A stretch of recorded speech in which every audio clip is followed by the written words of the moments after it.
Hello, Canada. Welcome to Percival Molson Stadium at McGill University. Anthony Calvillo fans making their way inside. No Anthony Calvillo again, for the Alouettes placed on the 9-game injured list with concussion symptoms on a crisp, sunny day today. It's the Argonauts and the Alouettes in the battle of the backups again. For the Montreal Alouettes, Jim Pop, 2-2 record since taking over head coaching duties, looking to get the team's overall mark to 500 as well. One of his keys, you heard the boys talk about him in studio, Chip Cox, leading candidate to be the CFL's most outstanding defensive player this season. Of course, the man in the middle of the Toronto Argonaut defense, the hammer, Robert McCune, ranks third in the Canadian Football League with 59 tackles thus far. His head coach, Scott Milanovic, 5-4 overall. Piece of that lead in the East Division. 3-1 against divisional competition. Montreal win today could set up a three-way tie atop the CFL East. We're ready to roll here. Round 3 on the season between the Owls and Argos. One more to come in November. Second half of the back-to-back. On Tuesday, the Alouettes went to Toronto and came back with a 20-9 win. Two fresh faces back for the Argos, Quinn Porter and Jarius Norwood. Norwood, former Atlanta Falcon, with his first touches in Argo, and he brings it up close to the 38-yard line. We're going to be talking more about Norwood and Porter because there's no Chad Owens today. Here comes Zach Collaros. Here come the Argos offense. You mentioned Chad Owens out of the lineup. He's a former Alouette, as is the guy replacing him, former Alouette kick returner Trent Guy in at that slot back position. Andre Dury, averaging 32 yards a game in his 2 meetings with Montreal this season. You see the numbers on Zach Collaros, looking to be a little bit better tonight. Collaros, quick hitter, far side, looking for Andre Dury. Collaros, first pass incomplete. Our starting lineups brought to you by Napa Auto Parts, where custom advice comes standard. On the strength of this Alouette defense is their linebackers. You saw Chip Cox provide the pressure on the last play, Defensive Player of the Month for August. On the other side, Canadian Player of the Month for August, Marco Briette, continues to fill in for Kyra Sebert. And Billy Parker, coming off an interception on Tuesday, looks to continue to make life difficult for the young Argo TV. Split formation, Collaros again, here comes the rush, he lets it go, and going up and coming down with the football up near the 50-yard line is Dontrell Inman. First down, Argos will move the sticks. Dontrell Inman, a guy who got off to a quick start this season. He's suffered some nagging injuries. Since seen a little bit fewer snaps offensively with the emergence, particularly of John Childs in that receiving corps. Inman goes to the right of Collaros. Childs, top of your screen, look for him today as well. He goes to Childs right there, and he's met by John Bowman, who says hello. Fumble football. The Alouettes have it. Jeff Tisdale is going to score.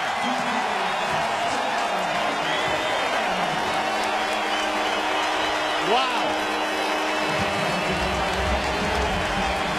The Alouettes, who have been so good this season on the scoop and score.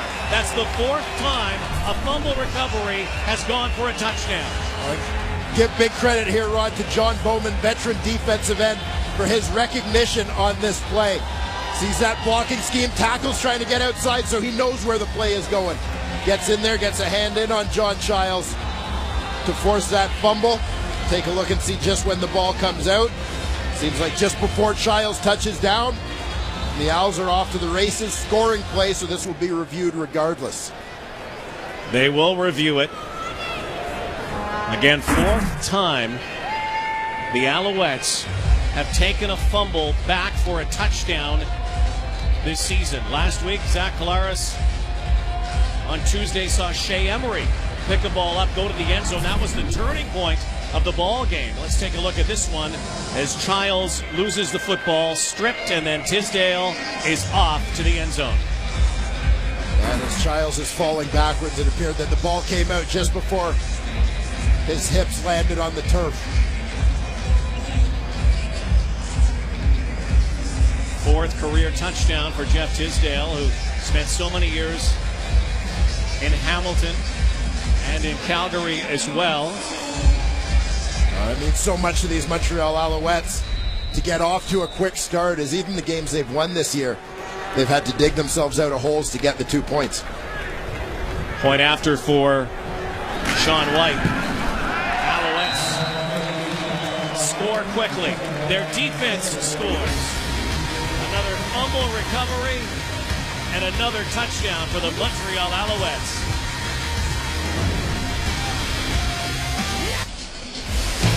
The CFL on TSN is brought to you by Nissan. Innovation that excites. Montreal Alouette fans are used to seeing their team score first in this stadium for so many years, just not the defense. Jeff Tisdale joins Gerald Brown, Shea Emery, and Ed Gainey as touchdown scorers after picking up fumbles this season. Quickly, 7-0. Alouettes. Quinn Porter kicking it left side and out of bounds and into the signage, and a roughing call out there as well, unnecessary, after Porter went out of bounds. Those advertising signs are so close, and a lot of players will get propelled into them, as we see right here. Those particular boards, the video boards, it is a couple steps out and not quite as forgiving as some of the signage. Video board is working. So too is Quinn Porter. That's the good news with the penalty. Argos scrimmage from the Alouette 45. Polaris and whistles and a false start as he goes deep, but it's moot because his play is whistled down.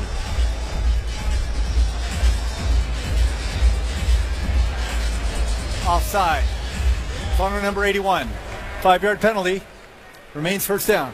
Jason Barnes jumped offside.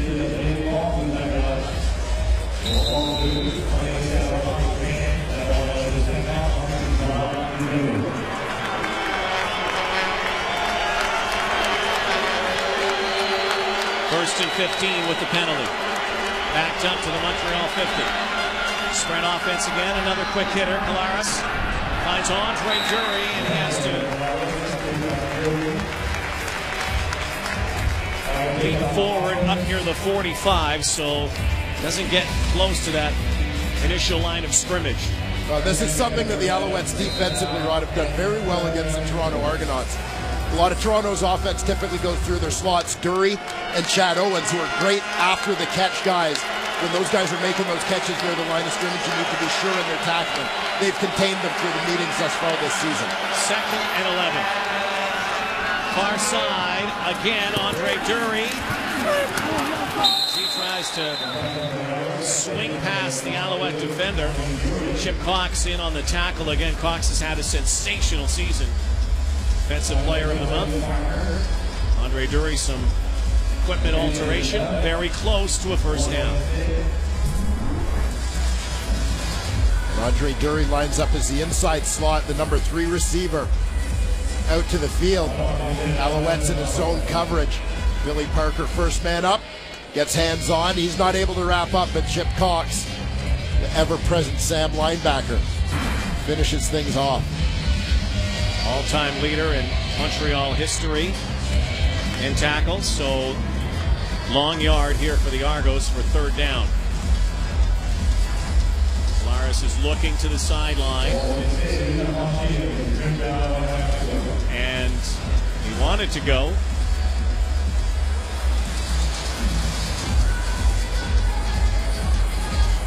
So it will be 3rd down, and well, Prefontaine comes out. His longest 44 yards, the veteran.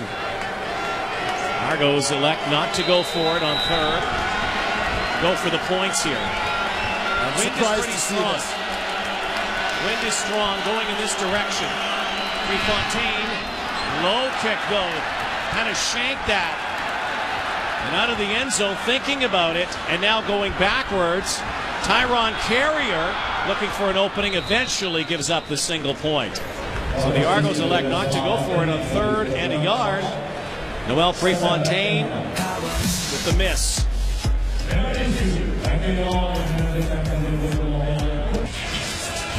I'm puzzled by the decision by the Toronto Argonauts to go for the field goal, 3rd and a yard in the other team's territory. And yeah, there was an issue with the hold here. Trevor Harris left the laces facing towards his kicker, Noel Prefontaine, which is obviously going to affect the kick. But the fact is, Prefontaine has struggled from beyond the 40-yard line this year, and you only needed a yard. 4 of 9 beyond the 40 as Tanner Marsh, his first touch, decides to go outside and picks up about half the first down yardage, maybe a little more.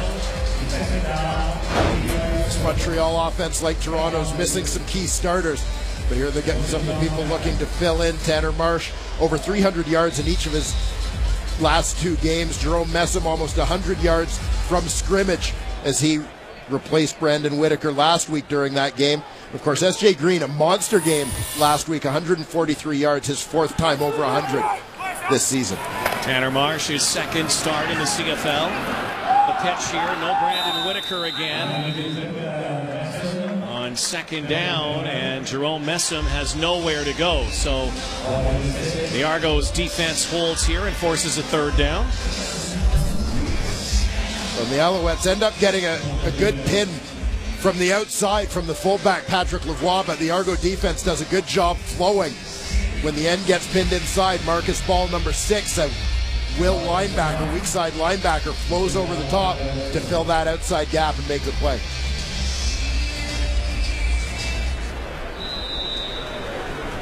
Sean White.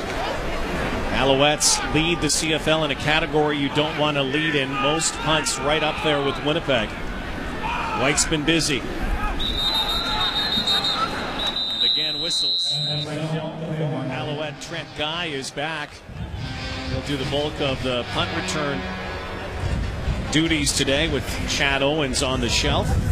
Hard to believe this Argo team with so many stars not playing, including their quarterback Ricky Ray, Chad Cackert, Chad Owens.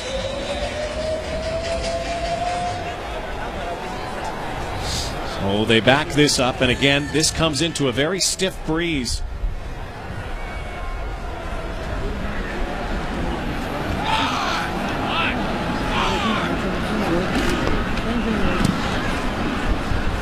Low trajectory on this kick. Guy. He'll zigzag there, and then he is pummeled at the 37-yard line.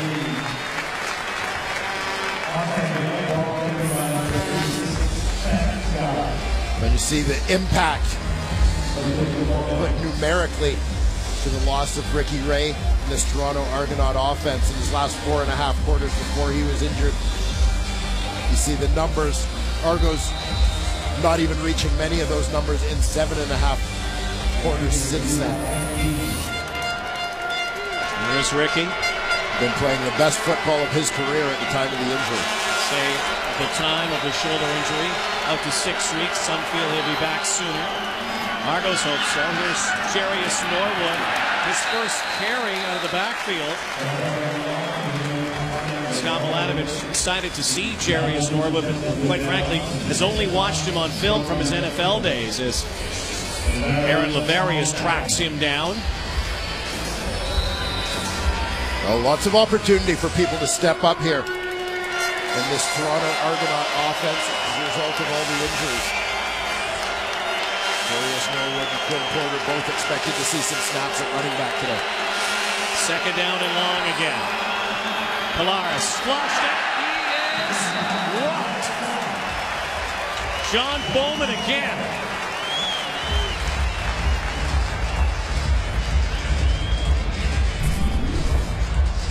And John Bowman, number 7, lines up inside. He's kind of in that B gap.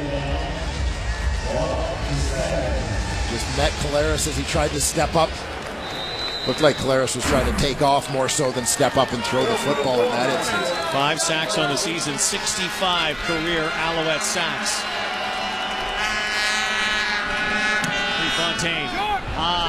kick. Tyrone Carrier. Gets it to the near sideline. He's got some room here. And then he is chased out of bounds near the 50. A 45-yard kick, a 17-yard return from Tyrone Carrier. Als leads 7-1. Well, another good start here for the Montreal Alouettes. Yeah, they need to make the most of it. You see the numbers at the bottom of the screen. Talking about drives, their starting field position between the 21 and 55. They've had 113 drives start in this territory, more than anyone else in the league. But percentage-wise, in terms of finishing with touchdowns, starting those drives, they're less than half the league average in terms of efficiency. Not how you start, how you're finished. Play action. Tanner Marsh is hit in the backfield, and incomplete passes. He was looking for S.J. Green, who had a monster game last week again. S.J. Green, again, the primary target. No Jamel Richardson, another key component that's missing for the Owls. And S.J. Green, he was matched up a fair bit last week with Jaleel Carter, one of the Argos returning defensive backs. Big game for Carter here today. He leads them with 29 tackles. Some shuffling continues on the strong side of the field. Jamie Robinson, Ricardo Coakley swap spots from Tuesday's matchup. Marsh throws again. Has S.J. near the Argo 48-yard line, a gain of 12 yards. Tanner Marsh again back-to-back 300-yard performances, one in his start, one in a win after he came off the bench. And S.J. Green motions to that number 3 spot. You can see he's got leverage on the defender, Jermaine Gabriel, right from the get-go. As the defenders are trying to protect the inside of the field. So just with his stem, Green threatens the inside a little bit, then a quick breakout, gives himself a little more space. 4 receivers, but Marsh hands it off, and pounding the middle again is Jerome Messam. Expect to see him get a lot of touches today. Again, no Brandon Whitaker. But I think it's important for both these teams, Rod, with their young quarterbacks in the ballgame, to try and establish that run game. Tanner Marsh, one of the newbies, one of the young guns this season. So many of them with veteran quarterbacks going down with injury. Think about Tanner Marsh. He's fresh out of college, Arkansas Tech, one of the wonder boys, just 23. Now, flushed, looks, will tuck it and take it close to the first down marker. One thing that has impressed everyone who's watched Tanner Marsh, and I'm sure you are in that company, also his offensive coordinator, Doug Barry, is the poise that this young quarterback has shown. Yeah, and I sometimes think that when you've got a young guy, and as you mentioned, a guy straight out of college, sometimes the less they know, the better. Maybe having not been around the league so much and not knowing that a young quarterback's not supposed to behave or perform a certain way can work to his benefit. I talked with Doug Barry, the former coach of the Blue Bombers, an assistant, of course, here a long time ago, came as a senior advisor to Dan Hawkins.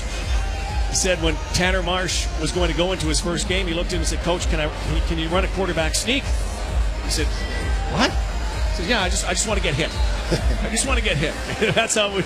And Doug Barry had a good chuckle about that. And Doug Barry chewed Tanner Marsh out a little bit last week on the sideline after he tried to force one in, and said he's one of those guys that you can do that to. You got to know the kids that you can kiss and the kids that you can kick.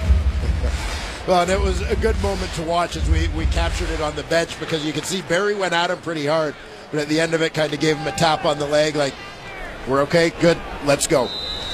They're going for this, 3rd and inches. And a little stutter behind center and pushed back, but forward progression should give the Alouettes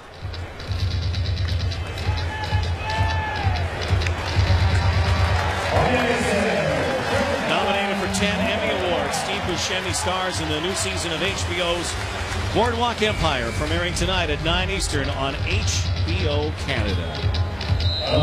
Boardwalk here outside the stadium, a little face art, face painting that's going on. First down, Montreal. Under 6 minutes to go, opening quarter. Again, Jerome Messam behind that impressive Montreal O-line. Be another second down conversion here for the Alouettes, who it's 8th right now. It'll be interesting to see if the Alouettes try to come back with a similar kind of look to this later in the game, but throw off of this run. As you'll see the combination of receivers, nobody follows Eric Delorier as he free releases down the seam. 2nd down and 7. Again, this has been a concern. 2nd downs, last in the CFL. For the Alouettes, normally first. Arlen Bruce is sprung inside the 20. Red zone time for the Alouettes. In that pregame conversation with Doug Barry, one of the guys he raved about here with the Montreal Alouettes was Arlen Bruce. He said, you know, this is a guy I didn't know a lot about, having never worked with him during our time in the league. You hear different stories about what guys are like, but he raved about what a consummate professional and great leader Arlen Bruce has been for these Montreal Alouettes. Compared him to Milt Stiegel, said that keeps himself in great shape and lots left in his tank. You can see the red zone efficiency for the Alouettes has not been efficient. Play action going against the grain. S.J. Green only a couple of yards inside the 15-yard line. I'm not sure if that one came out exactly as it was drawn up, as the Alouettes had a couple of receivers blocking downfield well before the ball was thrown, as if maybe Tanner Marsh was, they were expecting Tanner Marsh to keep that ball and take off. Here is where the Owls have struggled. 2nd down in the red zone, even when Anthony Calvillo was healthy. It's not what they once were to get it going. 3-man rush. Marsh over the top, and that should have been caught by Brandon London. He knows it. That would have been a first down. Instead, Sean White's going to come out. Tanner Marsh comes over, says, it's all right, but you know this is not all right on the sideline. Brandon London, aside from the fact that he would have had a first down, just would have loved this one to try and get back on track. Slow start to the season for him. He had the head injury coming out of the Saskatchewan game. Didn't catch a pass against the Argonauts on Tuesday. Spent time in the NFL with Miami, Pittsburgh, and the Giants. Out of UMass, here's Sean White. 24-yarder. Up and through. 9-point lead, Alouettes, with just over 3 minutes to go in this opening quarter.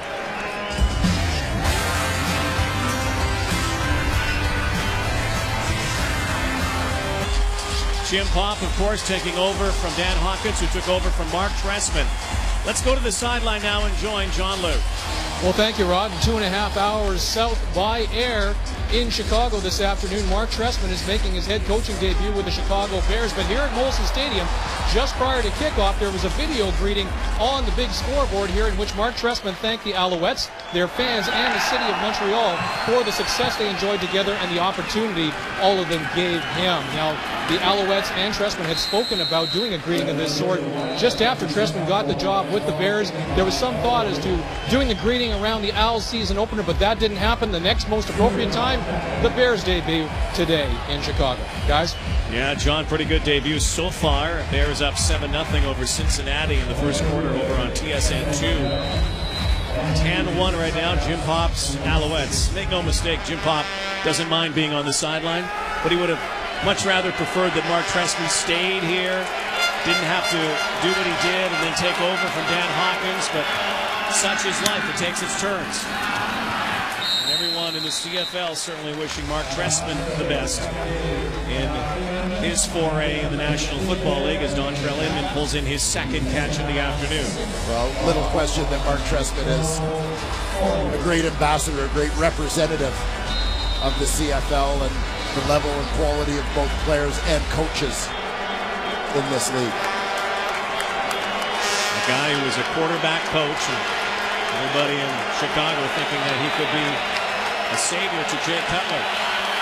2nd and 5, and way offside that time. Noise obviously a factor here. Jason Barnes, who's already jumped once. That one looked like it might have been Inman. Offside. Montreal number 41. 5-yard penalty. Remains second down. And he was drawn because Shea Emery also had jumped. So it's now second and short, Toronto. They'll bring out the big bodies here. Second and short, less than a yard. Maybe even a free play here, but Argo's trying to get some continuity on offense. Norwood's in the backfield. Polaris behind center is going to take it himself. And he has the first down.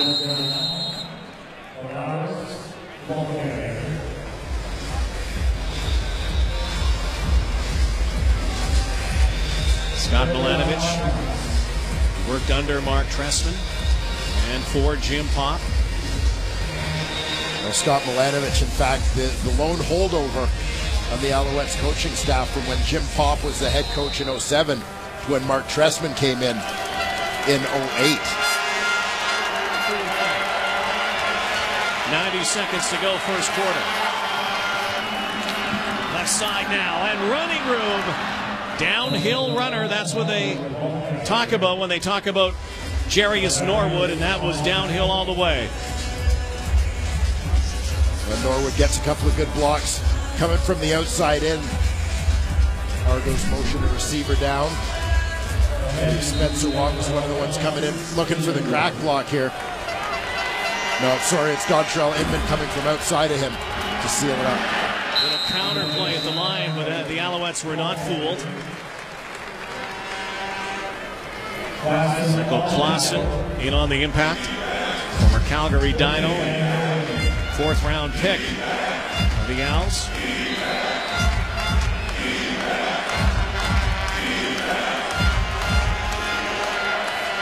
Toronto's been fairly effective on second down this season, third overall. But again, most of that under Ricky Ray. Polaris, sideline, and caught. Sean Childs, a wrestling match over there, and Jeff Tisdale says he has the football and wants the interception, but not sure if it was simultaneous or not, but Childs looked like he had the ball. John Childs, the outside receiver here, just a quick out, timing throw. The Owls are challenging this, but it didn't look like anybody had possession until well after they were out of bounds. Here it is here. Childs has it. Yeah, the stronger argument isn't so much about an interception, but just as to whether, complete. Yeah, exactly, as to whether John Childs truly had control of that.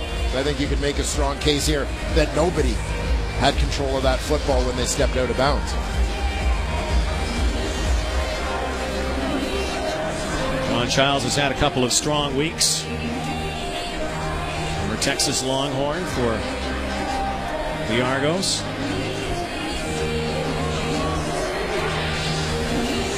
Last week, 4 catches, 90 yards, and a touchdown. Over the last 3 games, 11 receptions, over 200 yards and 3 touchdowns. He's fast becoming a weapon. The pass is incomplete. We'll review the play. Murray Clark's our referee today. We'll take a peek from a different angle here. See if we can get some clarity.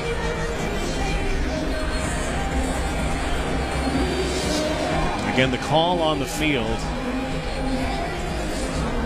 is that it is a reception. So they would need evidence to overturn that conclusively. Command is looking at that right now. It looks like Childs manages to keep both hands on this football. It doesn't get a hand pulled off the ball until the 2 are out of bounds. And he had a couple of steps as well before he went out of bounds. The thing is also he was 2 yards short of a first down.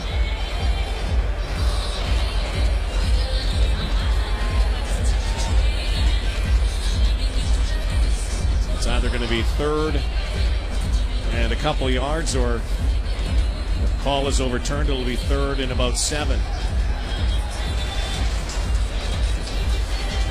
After review, the ruling on the field stands. Completed pass, third down. So third down, and Again, the Argos will bring their kick team out, and again, Noel Prefontaine with Trevor Harris. He missed from 44 earlier. This one's from 46. Trouble with the hold last time. Prefontaine puts this one up, and this one is also missed. And this time, Carrier, no, he's going down. For a moment, thought he might have seen an opening. So 2 missed field goals from Noel Prefontaine. Just single points here. Final play of the opening quarter here in Montreal.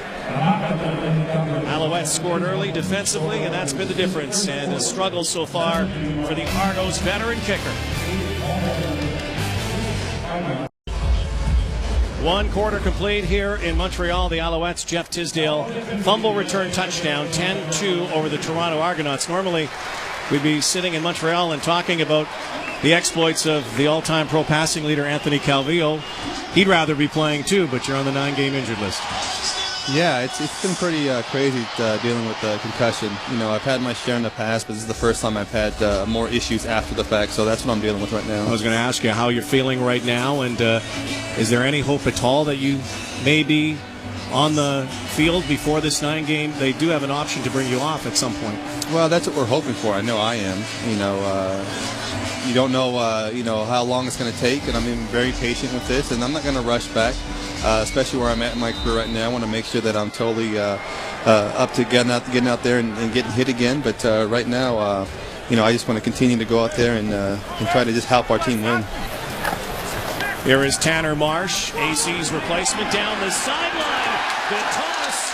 Catch is made by Duron Carter.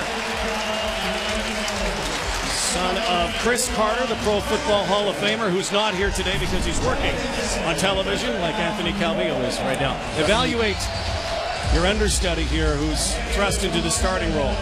Well, you know, Marsh has been doing an amazing job of just embracing the offense and being able to learn so much from Doug Barry and Mike Miller. So it's been pretty impressive, the fact that he's been thrown into the fire and been very productive. 1st and 10 Owls from the Argo 39. Marsh. Dump pass. And the power back. Jerome Messam will move the sticks again.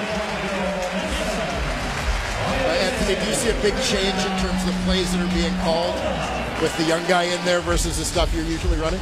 You know, the one thing that I think that's benefiting our football club is the fact that, you know, Doug is able to coach and teach the things that he's been doing for years, the stuff that he's been having success with, where if I was out there, I might be not questioning it, but, you know, I want to make sure that I'm comfortable with it. But now he has these young guys, and it's like, this is what we're doing, and you're going to go out there and run it. And it's been working because we've had success with it in the past, and definitely Marsh is having success now. Hand off to Jerome Messam. We were talking with Tanner last week, and he's such a young guy at 23, and he was saying how he was almost scared when he first went to practice with you because you were playing catch with him and he didn't want to jam your thumb. Yeah, most of the time I don't catch the ball. I usually have another receiver or somebody catching for me. But yeah, it's just amazing seeing the young guys come in, and you know, their eyes are pretty wide open, and I try to make them feel as comfortable as possible. And what's been great is you know, Marsh is he's been in there early watching film, getting ready to play, and now he has his opportunity. 2nd and 9 now. Marsh stands in, decides to go. He's in trouble, and he's going to go down. That Argo rush with the sack. AC, have you ever gone through something like you have this season, beyond the injury, beyond the coaching changes? And it seemed to be an ongoing chapter every week, something that you probably haven't had to go through in your career. I mean, when you play for a long time, you're going to see a lot of different things. And, you know, now, you know, that I'm so much older, there's just so many things that you could just go through. But I think overall, based on the change, the guys have been embracing it. And the most impressive thing is the fact that in the locker room, we've all been together and believing in one another. 40-yarder for Sean White is up and through. AC, good luck. Get healthy. Thank you, Rod. Thanks for having me up here, too. Dwayne. Anthony Calvillo. We miss you. I miss being out there, believe me. The league misses him. The Alouettes lead 13-2. This is the first game of a TSN twin bill today. Doubleheader right after this. Saskatchewan in Winnipeg to take on the Blue Bombers coming up next. 8-1 against 1-8. Here 5-4 against 4-5. And the 4-5 leads 13-2. Zach Collaros trying to get things going for the Argos. That won't do it. Andre Dury on the far side. Shoestring could not pull off that catch. Tough for Zach Collaros to get the ball all the way out there, because as he's trying to step into the throw, he's got Anwar Stewart 0-0 right in his face on that wide loop. Collaros took a lot of punishment. There's Anwar Stewart. He's the all-time sack leader in Alouette history. John Bowman close behind. Bowman has a sack today. Collaros now fires quickly. Jason Barnes, Billy Parker brings him down, and it's close to a first down, but they're still going to be shy, depending on the spot. Could be a yard, yard and a half. Important for the Argos to try and get some offensive continuity in this football game. Now when you look back to the way last game finished and the way this game has started, the Argonauts have posted just 3 points, all singles, in their last 4 quarters against the Montreal Alouettes. And remember how last Tuesday began for the Argos when they missed a field goal and then also had a botched snap. Left points on the field. Again, they will not go for it on third down. Prefontaine against the breeze. Bounces out of bounds around the 25-yard line. Interesting to talk with Anthony Calvillo again on the 9-game injury list. There is an option for the Alouettes should his symptoms start to subside, his concussion symptoms, that they could bring him off. They do have an option to bring him off the list, but right now this is for the first time in quite some time that they have to go with a young quarterback, be it Tanner Marsh, be it Josh Nicewander, be it Troy Smith, the Heisman Trophy winner who's third string. Yeah, and we saw Troy Smith for one snap last week, a running play. But you may see this team slowly start to let him get his feet wet. But I would say with his performance through the last couple games, for right now, this job belongs to Tanner Marsh. Marsh has looked good today, too. Now, strong arm, just as I say that, an interception. Marcus Ball has the ball. And Tanner Marsh, his first hiccup. Pickoff by the Argos. See if their offense can turn a turnover into some points here early in this second quarter. Tanner Marsh into the arms of Marcus Ball. The Argos threaten.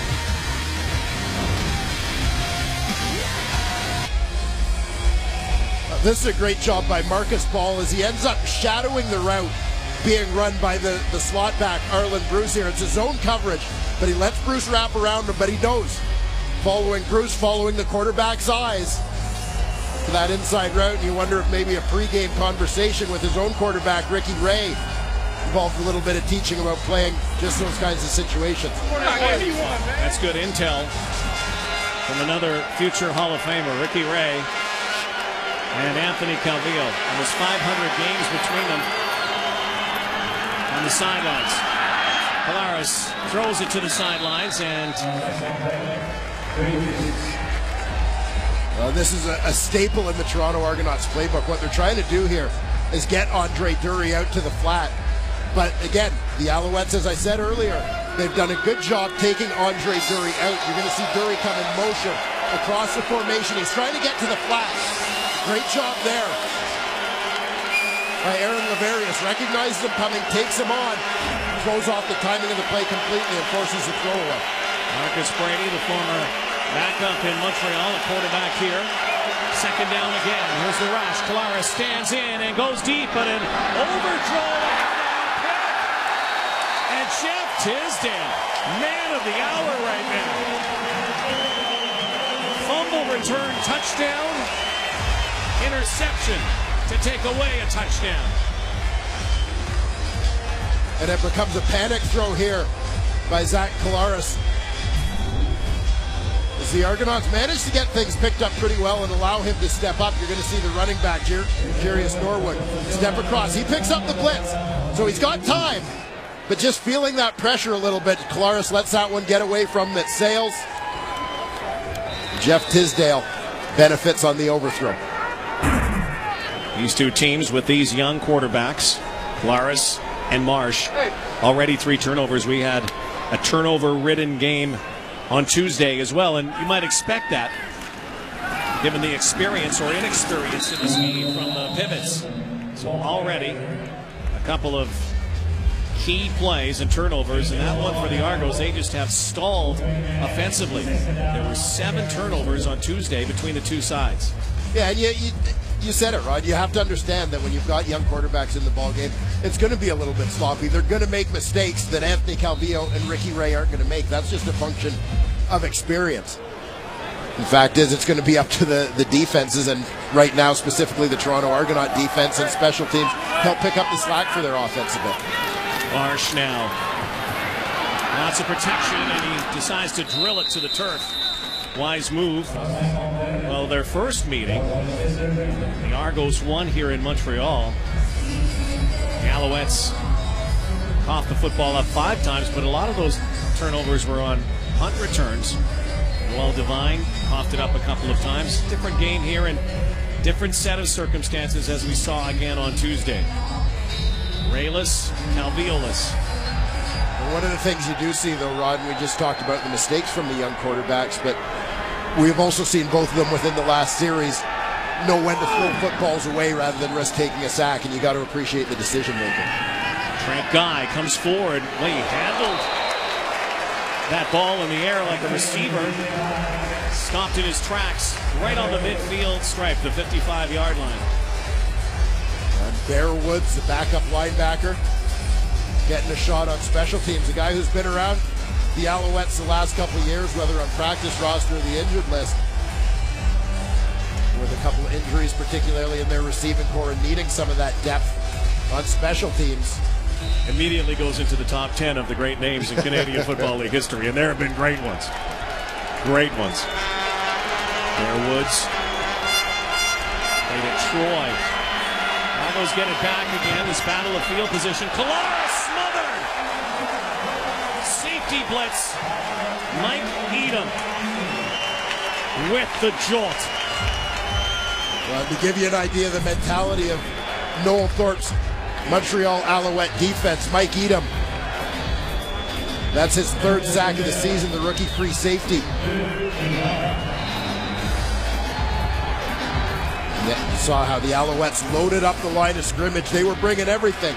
But offensively, you've got to protect the inside gap first. If you're leaving guys free, make sure it's the outside guys who are the farthest guys coming from the quarterback.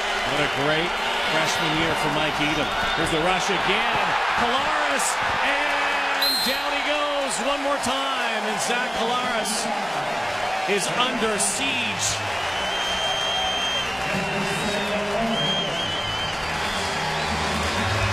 Looks like he got hurt here too.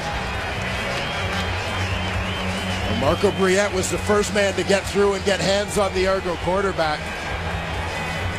Then John Bowman came through and cleaned it up. He lands on his head right there. Motion Hopkins, the last man to fall on that pile. We'll check Collaros out on the sideline. 3 sacks already for the Alouettes.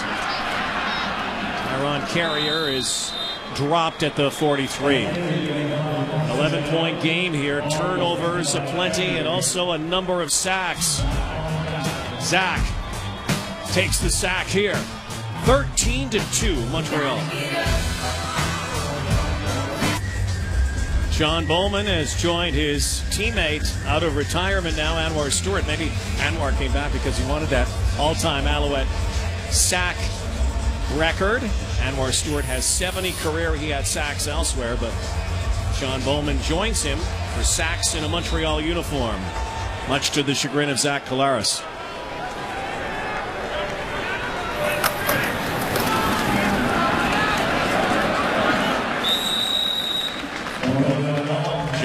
moment. Fierce presence with those Montreal Alouettes. It's almost hard to believe the guy didn't play football until high school. He's a basketball player and played center. The only thing was, Dwayne, he was only 6 feet 1 inch. Yeah, but if he played basketball the way he plays football, I'm sure he made up for that with aggressiveness. Might have fouled out of a few games. 66 career Alouette sacks. 2nd and 4. Marsh shotgun. Again, quick fire there, and dropping the football was Eric Delorier, who will be forever entwined right now with Tanner Marsh. Last time they played together on this field, of course, the miracle finish. Tanner Marsh to Eric Delorier, and then setting up a Sean White field goal and a comeback for the ages. Eric Delorier, a guy who's been around this Alouette team for several years. First-round pick back in 2006. So he's been caught in a deep receiving corps, but Jim Popp is a big believer in his abilities. Alouettes with 2 wins in a row for BC and then Toronto on Tuesday.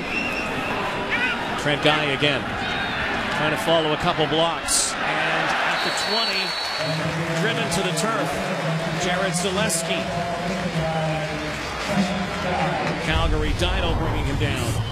But we go back to Tuesday's game and think that the Toronto Argonauts, with their own mistakes, cost themselves points, ultimately cost themselves that football game. We look again here today, similarly, fumble returned for a touchdown and trouble in the kicking game, causing a big swing in points. In this case, a difference literally of 11 points. And that is the difference on the scoreboard. Argos actually have a better turnover ratio. Takeaway giveaway is Jarius Norwood picks up a couple. Argos takeaway giveaway differential coming in was +9, 3rd in the league. The Alouettes turnover was -8, 2nd last. And again, Mike Edom meets him. Just getting there in time to take the handoff from the quarterback. Brown ramps it up. Polaris has time and an open receiver. Inman one-on-one on the corner with Tisdale. This time Montreal. Inman wins the battle up near the 40-yard line. One of the biggest plays so far for the Argos. 5 minutes ticking down towards halftime. The Argos once again doing it today without Chad Owens, the league's reigning most outstanding player. He was banged up in Tuesday's game. This team has developed some depth in their receiving corps with the development of John Childs in the early going. They get Robbie Bryant back off the injured list this week as well. He's a scratch today, though. Play action, Polaris on the roll again, and Jason Barnes up near the 50. That should be enough to move the sticks again. Back-to-back first downs for Toronto. Yeah, no Chad Owens, who has appeared to be a neck and rib injury on returns last week, and Chad Owens is the game breaker for the Argos offensively. He's that clutch 2nd down guy as well. Missing him, Cackert. Cackert's close to returning. 1st and 10 again. Norwood again. Jarius Norwood, a former 3rd-round pick back in 2006 by the Atlanta Falcons. Has his name in the history books, Dwayne. The only guy in NFL history, his first 2 touchdown runs were both over 70 yards plus. And here he gets a little bit of help for his left tackle, Tony Washington, who seals up that edge. Norwood's got some miles on him, 5 years in the NFL, 30-year-old, getting a chance to play today. The injury to Cackert, and that was a dangerous toss, but the Argos are going to be the beneficiaries of a flag here and an interference call.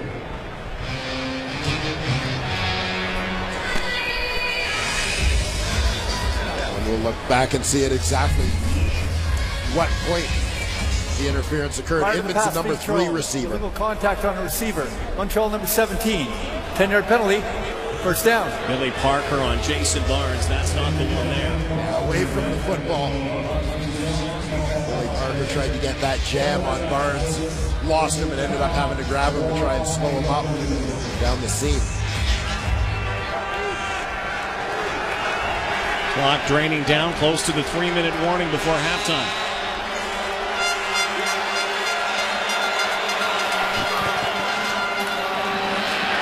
And snuffed right out is Norwood, right at the line of scrimmage.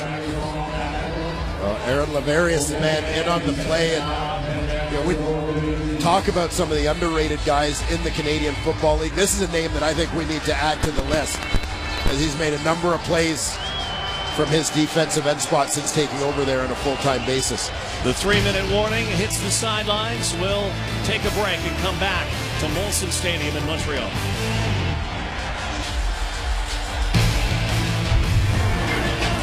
GMC Live in the half coming up. Dave Randorf, Matt Dunnigan, Schultz and Milt Stiegel. Milt's whole team, the Blue Bombers, take on the Rough Riders later today. Second half of our doubleheader. 3 minutes away from halftime. 13-2 Montreal here. Argonaut offense has been spinning its wheels. Here's the rush again in a slant pattern. Dontrell Inman becoming involved in this offense. An 11-yard gain down near the 31. Dontrell Inman's one of the guys they're going to have to rely on again with Owens out. He lines up in this slot. He's going to run this slant to the inside. His fourth catch, 40 yards thus far for Inman. But also with the Alouettes essentially taking Andre Dury out of the game plan to some extent, the other receivers are going to have to contribute a little bit more. Little wing formation here. Polaris play action. Called that play at the line of scrimmage. John Bowman chases down Andre Dury, but not until he picked up the first down. So the audible that time from Polaris at the line of scrimmage as he saw something and then went to Dury. Well, if this call was changed by Polaris, he did a nice job, because you've got the safety and the will linebacker both coming, catches him in the blitz with this little screen. Both get caught upfield. Nobody's going with Andre Dury. Opportunity for a big play, and Polaris takes advantage of it. To the red zone for the Argos. Inside the 20.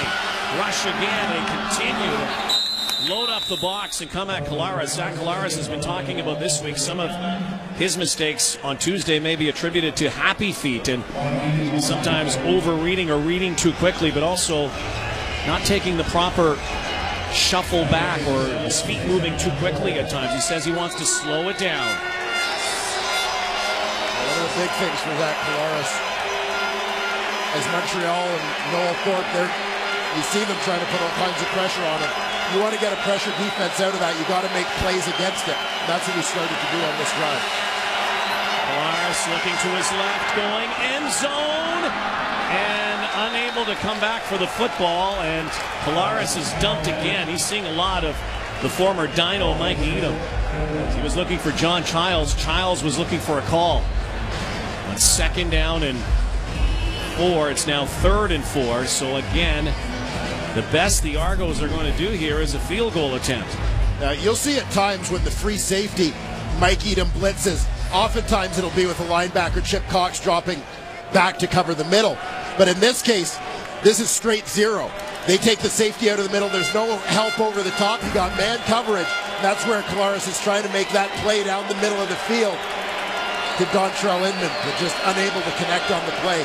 That's what I mean about making plays against a blitz defense to try and basically you hurt them and they'll stop. Noel Prefontaine, after missing 2 beyond 40, nails the chip shot and makes it an 8-point game. 1:58 to go before halftime. Well, this is our leg, brought to you by Nissan. Pre-game, it's become a ritual here in Montreal in the end zone. Catching the footballs, this is John Heenan. For 18 years, John Hannon has been a volunteer assistant equipment manager for the Montreal Alouettes. And the guy who catches the punts in the end zone. Catches those punts so the kickers don't have to chase down their own balls, because we know the kickers hate to do any extra running. What'd you do without those guys who went after them? Not as easy as it looks, by the way, that end zone. Good on John.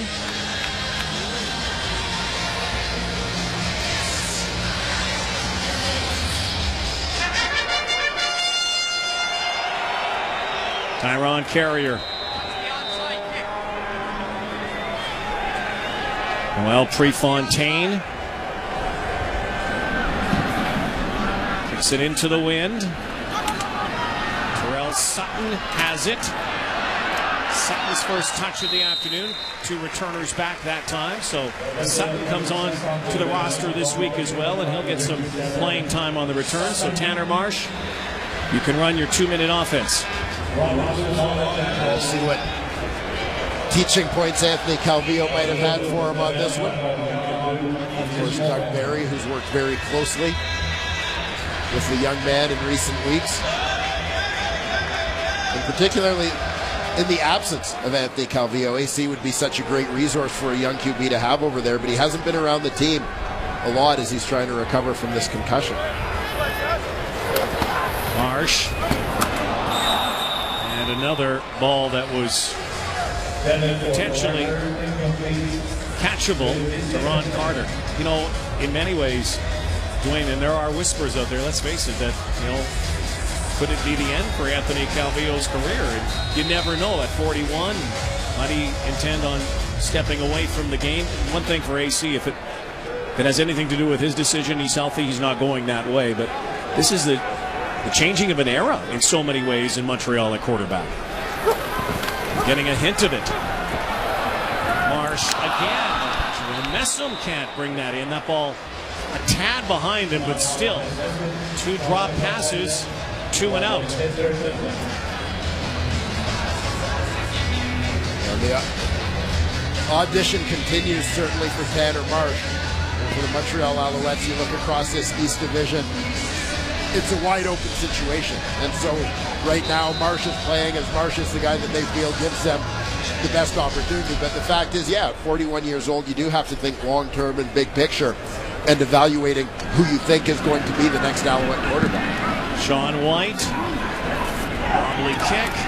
Guy might be able to kick this outside. He's got some blocks. Trent Guy, great tackle by Marc-Olivier Briette. Briette, Canadian Player of the Month, and you see why. It's a great job at linebacker, but also getting downfield quickly on specials. Briette, a great pick for the Owls. 3rd rounder in 2010. These Toronto Argonauts, they need to get this offense in gear. 8 first quarter points on Tuesday night, but since then, in this 2-game back-to-back series, the Alouettes have outscored them 33-6. Claris deep drop now, slings it to the far side. Incomplete. Jeff Tisdale's big day continues. We're on that boundary corner.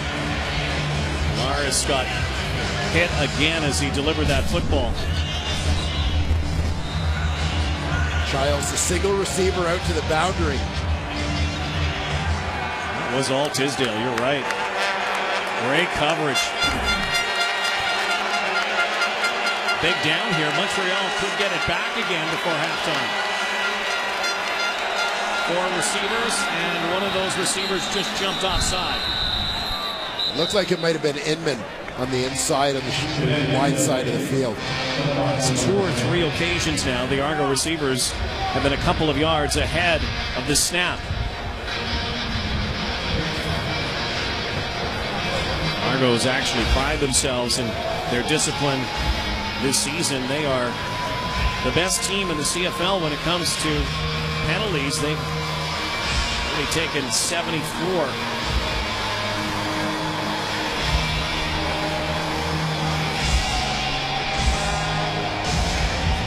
Offside. Toronto number 11. 5-yard penalty. Remains 2nd down. The Timer. Please reset the clock to 129. 129. Taken least amount of penalties in the league. Montreal has taken the most.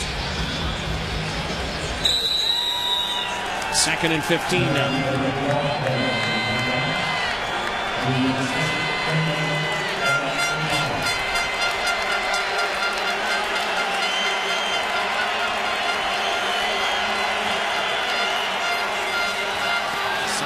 Off to Norwood on 2nd down.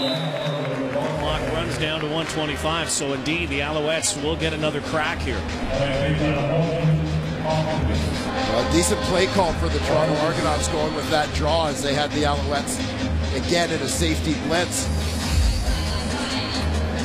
Try to slow down that rush a little bit for your young quarterback, Collaros. Storyline again. Marsh against Collaros, and these two teams, Eastern rivals, very similar game to what was played at Rogers Center on Tuesday. Turnovers, quarterbacks feeling the heat, and a defensive score. Slipping a tackle, and another as Tyron Carrier finally driven down. Carrier and into his old mate, and now Tanner Marsh gets another shot here. 57 seconds to go before halftime. Get a look at the clock management skills. Tanner Marsh. Great challenges, not just for new quarterbacks coming into the league, but also for new coaches.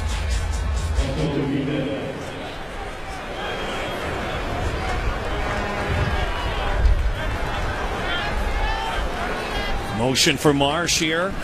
Goes over the top and goes deep. And that's got to be a penalty. It is. Deron Carter chased down, knocked down.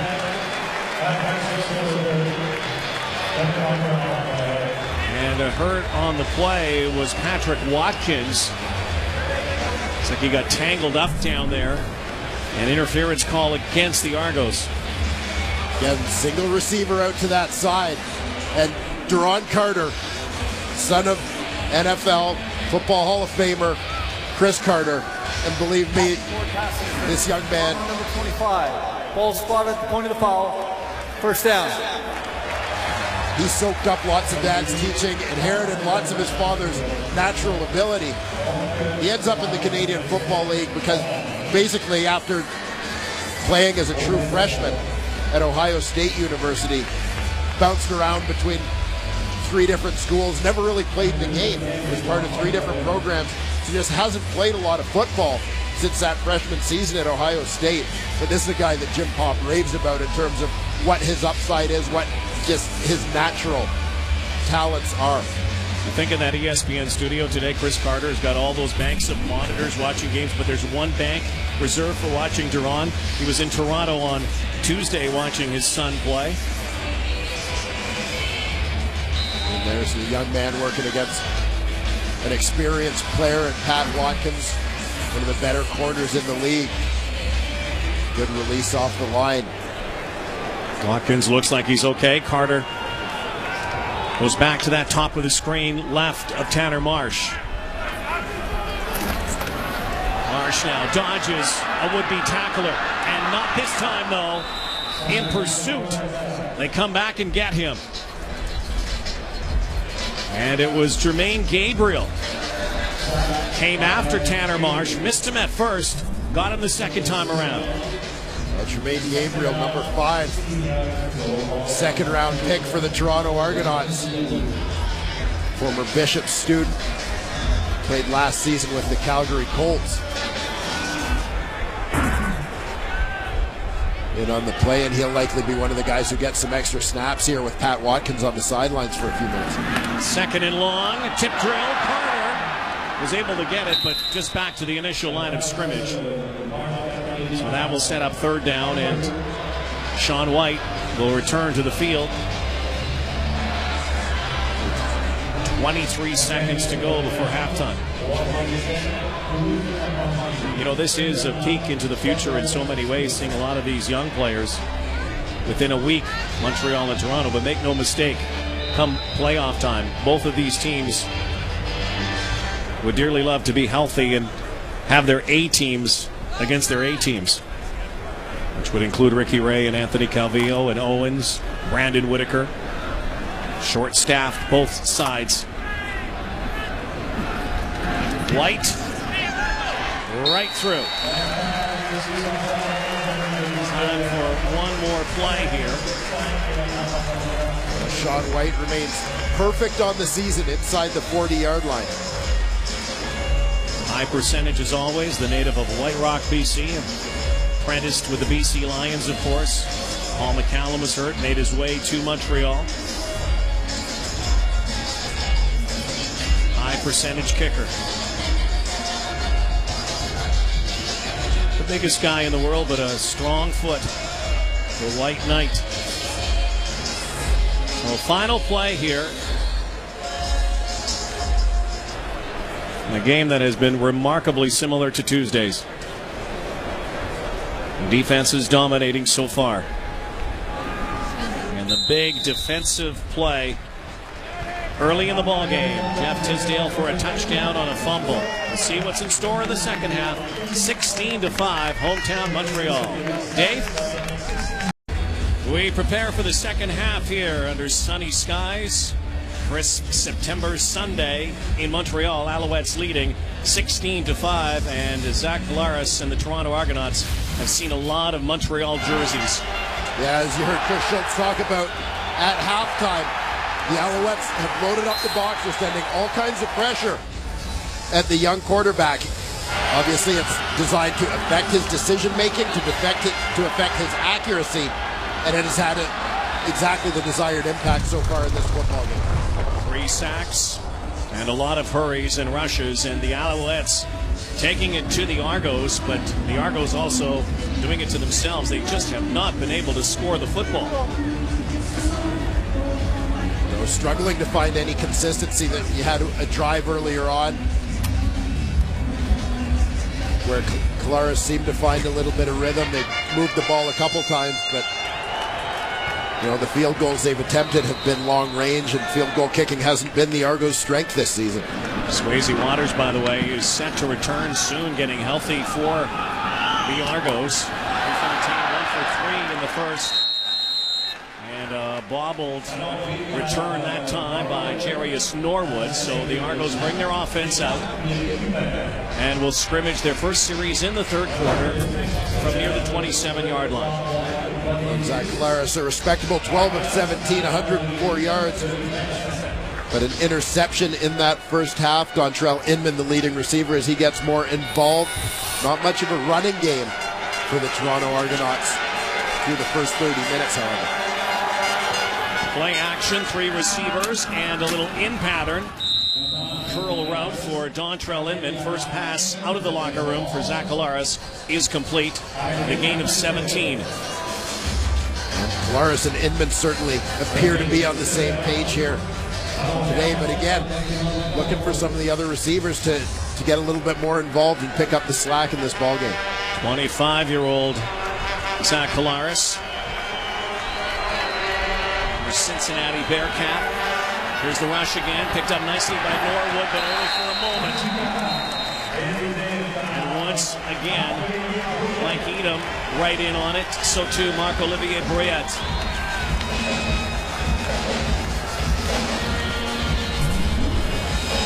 Alouettes playing with 3 Canadian starters on defense right now, with Brouillette and Edom joining Shea Emery.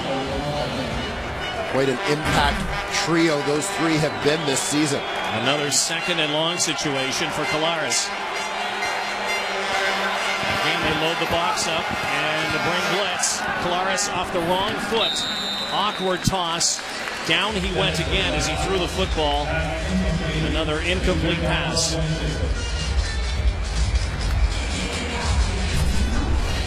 The pocket collapsing again, as you said, Rod. He's throwing this one off the wrong foot as he's got Moten Hopkins down around his feet. He's just trying to avoid getting his legs rolled up on as he launches that one. Taking a lot of punishment today, Zach Collaros. Fontaine Wind at his back. Good kick. Ron Carrier downfield quickly is Jermaine Gabriel. Great tackle on the special teams, and now this defensive chess match continues with these two quarterbacks. And last time you might see a Tanner Marsh versus Zach Collaros might be in a preseason game, as a matter of fact. But now this is the big time, and they've got to increase their numbers. Well, they do. And Marsh, particularly that completion percentage, is 6 of 13 in the first half of this ball game, an interception in his own territory. S.J. Green, who had the big game Tuesday, held to just 15 yards on 2 catches in the first half. Marsh sends them out and goes deep right away. Try to find S.J. Green. Could not run into that one. It's the latest chapter in that 6-day battle between S.J. Green and Jaleel Carter, the two 19s, going head-to-head. Carter had a season-high 6 tackles Tuesday night. A lot of footballs flying in S.J. Green's direction. 2nd and 10. Marsh now steps up. It's batted. And Robert McCune tried to dive underneath that. They knock it down. And again, quick 2 and out. Whatever success these young quarterbacks had fleetingly in their first starts or in relief appearances, they haven't been able to recreate that magic. Credit the defenses. They're coming at both Marsh and Collaros today. Almost blocked. Matt Black induces a no yards call. Add 5 to that. The Argos will have good field position when we come back to Molson Stadium. 16-5 Montreal. It may be an old saying and somewhat cliche, but it's true. You have to play 60 minutes. Yeah, you want to avoid any kind of lull here if you're the Montreal Alouettes. And bad quarters, bad 15-minute stretches have haunted this team. As you look at it, history in 5 of their games this season where they've been shut out. Very one-sided frames. Not a lot of rhythm offensively for both sides so far. Collaros, though, guns one over to Dontrell Edmonds, spins and then tries to squeeze an extra yard or 2 for the spot. This might be just a little bit shy. In this game so far, the Argonauts have had 7 2-and-outs. The Alouettes 4 2-and-outs. The Hunters, the kickers, have been busy. Well, they sure have that lack of offensive flow, and again, it goes along to some extent with the youth at the quarterback position. The defense is stepping up and making some plays. Jeff Tisdale, who's the star of the day for the Owls. Fumble recovery. An interception goes off right now, so when they go after his sub. Dontrell Edmonds has been Collaros' favorite target. Out of the backfield, Jarius Norwood. Shea Emery can't chase him down. Good play call this time, changing things up. Swing it out to Jarius Norwood, and they pick up the first down.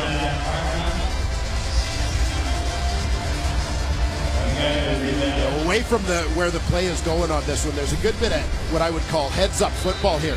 You've got a tight end on the line of scrimmage. Jason Barnes, the other inside receiver on that side, runs up to the line to tell the wide receiver, John Childs, you can't be on the line on this, and we've got a tight end to make him ineligible if you're on. Just a good heads-up play by a veteran player in Barnes. 1st and 10. Collaros now looking for Jason Barnes. He's not alone! What a cat! No! They're saying no.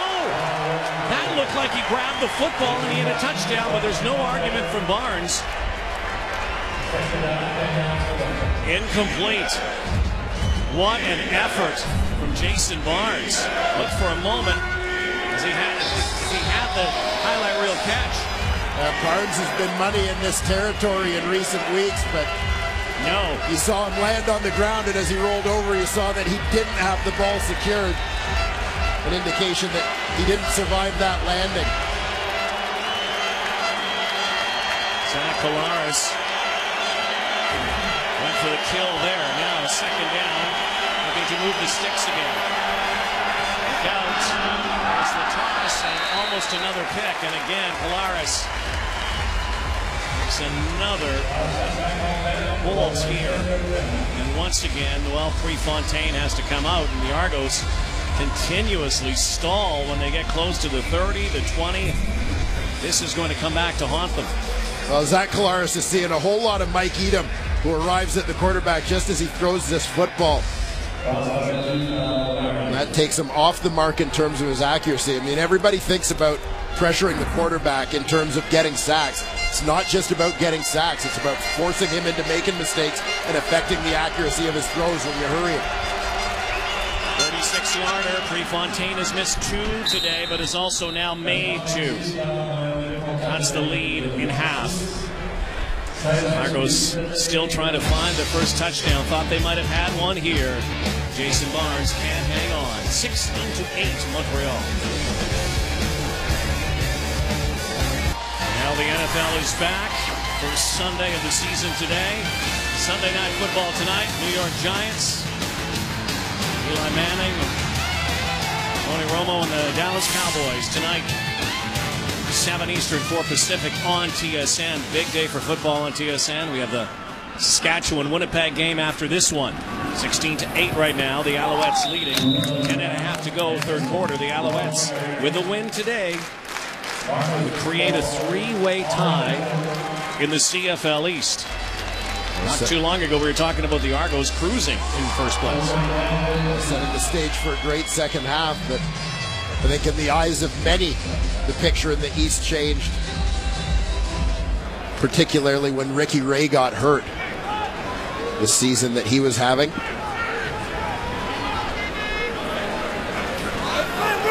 Rand Carter in motion, wide right, and penalty flag here. Whistles blow. Alouettes took a long time to get that going. Tanner Marsh, who grew up idolizing Drew Brees. Too far removed in age. Loved watching him. Actually began the season as the 3rd string quarterback on the Montreal depth chart, then moved to number 2. Behind Anthony Calvillo, Josh Nicewander there as well. It's his team right now. Here's a big rush. Marsh, good job to avoid Matt Black, and now takes it himself at Tanner Marsh. Boy, not shying away from the contact, and there's another thing we have seen from these young quarterbacks who have gotten a chance to play this year. Fearless when they take off. Well, and he benefits here. It's different playing Anthony Calvillo than playing this guy, Tanner Marsh. Against Calvillo, you can take that more direct route. Against Marsh, you need to be very aware of taking a contained type angle, maintaining your leverage when you come on that rush, so he can't do exactly what he did and slip you to the outside. Patrick Watkins dumps him out of bounds. Punt time again. Sean White, good kick. It's against the wind. Trent Guy goes way back over his shoulder, and Guy still on his feet. Bad return up near the 33-yard line, a kick of 51. 12 yards on the return for Trent Guy, who's into the game again because of Chad Owens unable to play today. So Zach Collaros, again, trying to get some offensive momentum. He's come in spits and starts. He got a win in his first start against BC earlier this year when Ricky Ray was unable to go.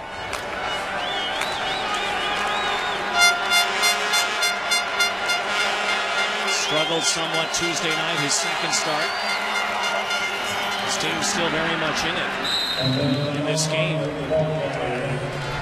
Not a lot of big plays in this game, though. No, they've been limited. The biggest remains the opening possession, the Jeff Tisdale fumble return for a touchdown. Lone touchdown in this football game thus far. But, you know, I want to follow up on one thing Milt Stiegel said at halftime just with regards to the Argos moving that pocket around a little bit. And we saw it yesterday with the BC Lions and Travis Lulay. Collaros takes a timeout there, not liking what he saw. But you don't want to become predictable. Again, you look at all the different things that you can do against a team that's a heavy pressure type team. I mean, you can handle it with some of your play calls. Obviously, the screen draw package, that are things that are designed to kind of combat pressure.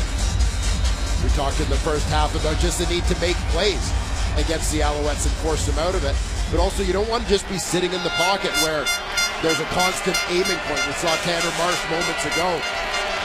By moving around, he avoids a sack because people are going to one spot. You move the pocket around a little bit. Lara stays in the pocket now. Pitch and catch. And almost caught, but there will be an interference call here. John Childs almost made the circus catch. As it turned out, didn't need to. Interference call. You're right, though, Dwayne. This is a big play in terms of a penalty. The Argos' biggest play so far, only an 18-yarder. A run by Jarius Norwood. Forward pass interference. Montreal number 12. Ball spotted at the point of the foul. First down. Matchup at the bottom of the screen. Childs against Tisdale. Tisdale's up tight.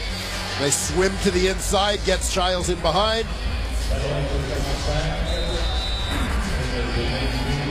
Tisdale tries to tie him up and takes that flag, but the Argos need to take a few of those shots and complete them in order to change what the Alouettes are thinking defensively. Childs in motion. Collaros, Spencer Watt, far side. That can't happen. You want to move the football. That one on Spencer Watt. That's the first time that the Argos have looked. The SFU receiver. There's no way around it. A blatant drop. Collaros put the ball where it needed to be. Watt working back towards the football to let it get into his body, and that's why you want to catch it in your hands. Pushing that throw. Don't let it hit those hard shoulder pads. Second down again. Crowd pumps up the volume here at Molson Stadium. Here come the Alouettes. There goes the football. Battle downfield, and Dontrell Inman working down the field again. And another incomplete pass. And another kick coming from the Argos. Inman, the receiver on the line, working against Michael Carter out there on the corner. Might have had a shot, but again, with the pressure and the pocket collapsing on Collaros, he can't step in and deliver that throw. And down goes Prefontaine, picked up by Ed Gainey. Gainey still on his feet. Ed Gainey thinking about pitching it out. He doesn't have to. He's going to score. Touchdown! Are they saying it's in, or is he at the one? What a leap! What an effort by Gainey, regardless of the ruling here. They're saying first down. They may look at this. No matter. Well, Prefontaine caught in the backfield. Ball is bungled. Yeah, the snap took Prefontaine off his spot. He's pulled to his right by this snap. He's got to move over a little bit. Excuse me, pulled to his left. Defensive right. Bear Woods in on him, and then Gainey takes off, and looks like that might be a good call. He might have been out of bounds there. Take a better look here. Trying to go for that cone. Well, tell you what, football has to break the plane. Yeah, he might have, but Jim Pop might be over there thinking that from the 1 yard line, I'm not going to risk losing the challenge. And we believe we can punch this one in within 3 cracks. Well, they're throwing the challenge. If it is a score, that's 2 super scores today. That's 5 on the season. Well, both by Gainey, his first one came on a blocked kick. which he scored a touchdown on early in the season. Now this one comes in a case where the kick didn't even get off.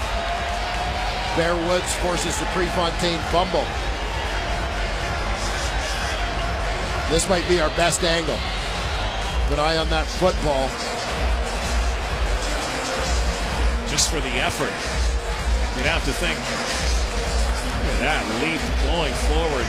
Yeah, that angle looks like maybe the best selling point, but I'm not convinced that he's in. You look down at that shadow, and I know it's hard to tell the angle in the shadow, but as he crosses the line, it just looks like he's out. Here it's tough to tell exactly at what point he's crossing the line. I don't know. But that's where he's hitting the sideline. And I'm not sure he's broken the plane of that goal line yet. I think this is going to be a very difficult one to overturn. Again, not that it matters so much to Jim Pop. Again, 3 cracks from here to put it in. Yeah, I mean, talk about it. If you can get the 7 points without risking a bad snap or a fumble or a hit on your quarterback or any of those things, great. But in the grand scheme of things, from a yard out, you should be able to punch this one in. Very interesting to note, though, the Argos have been very good inside the red zone defensively. Now, this is the 1 yard line, but you never know. Ed Gainey doing his best Chris Hadfield impression. Mid-air, flying.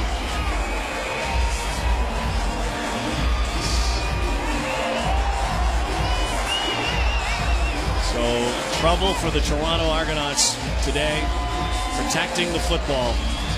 More turnovers as they had Tuesday. 3 turnovers today. I just want to take a look back in the protection. Jeff Johnson is the up back.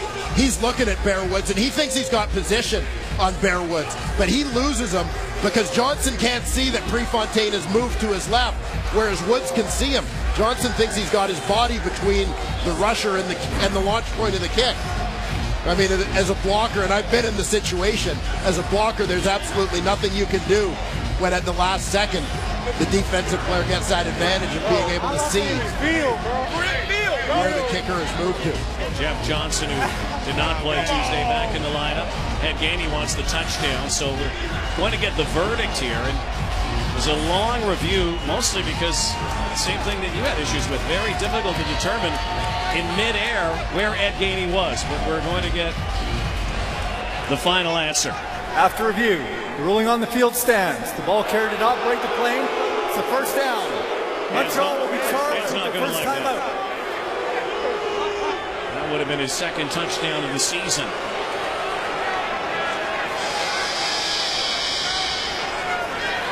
So Jim Pop loses that challenge. It has been a tough day for Noel Prefontaine. Missed a couple of field goals. Brought down on that punt attempt. Marsh goes forward, and the signal is touchdown. So it took a couple of minutes, but they do punch it in.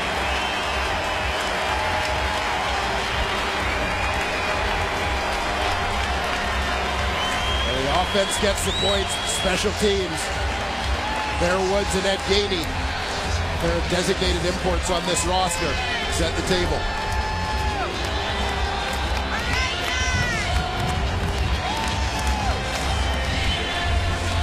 You know, if you're just joining us, you're looking at this score, which will soon be 23-8. You might think, well, dominant offensive performance from the Alouettes, but the difference in this game has been 2 fumble recoveries. One that went for a touchdown, the other that was an almost touchdown. Well, when one part of your team is down a little bit, other parts have to step up. Maybe 3 separate phases of the game, but it's all the same team. Certainly they have. There's Marsh rolling over.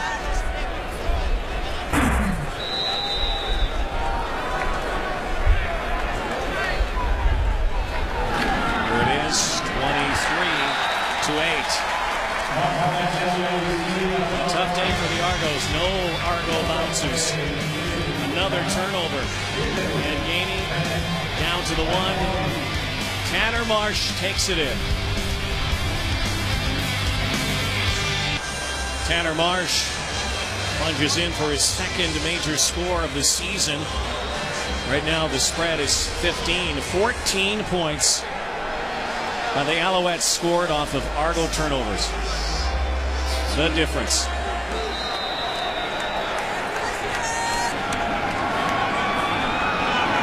Sean White.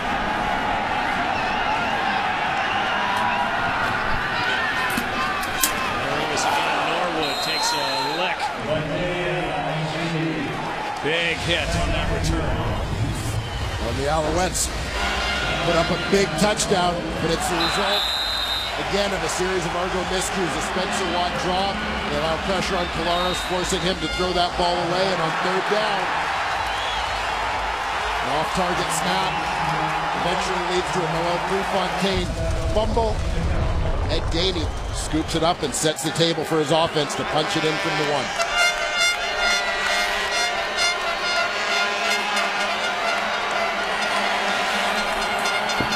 Again, quick slant. Spencer Watt hangs on this time, driven back. The spot will be at the 49-yard line, though.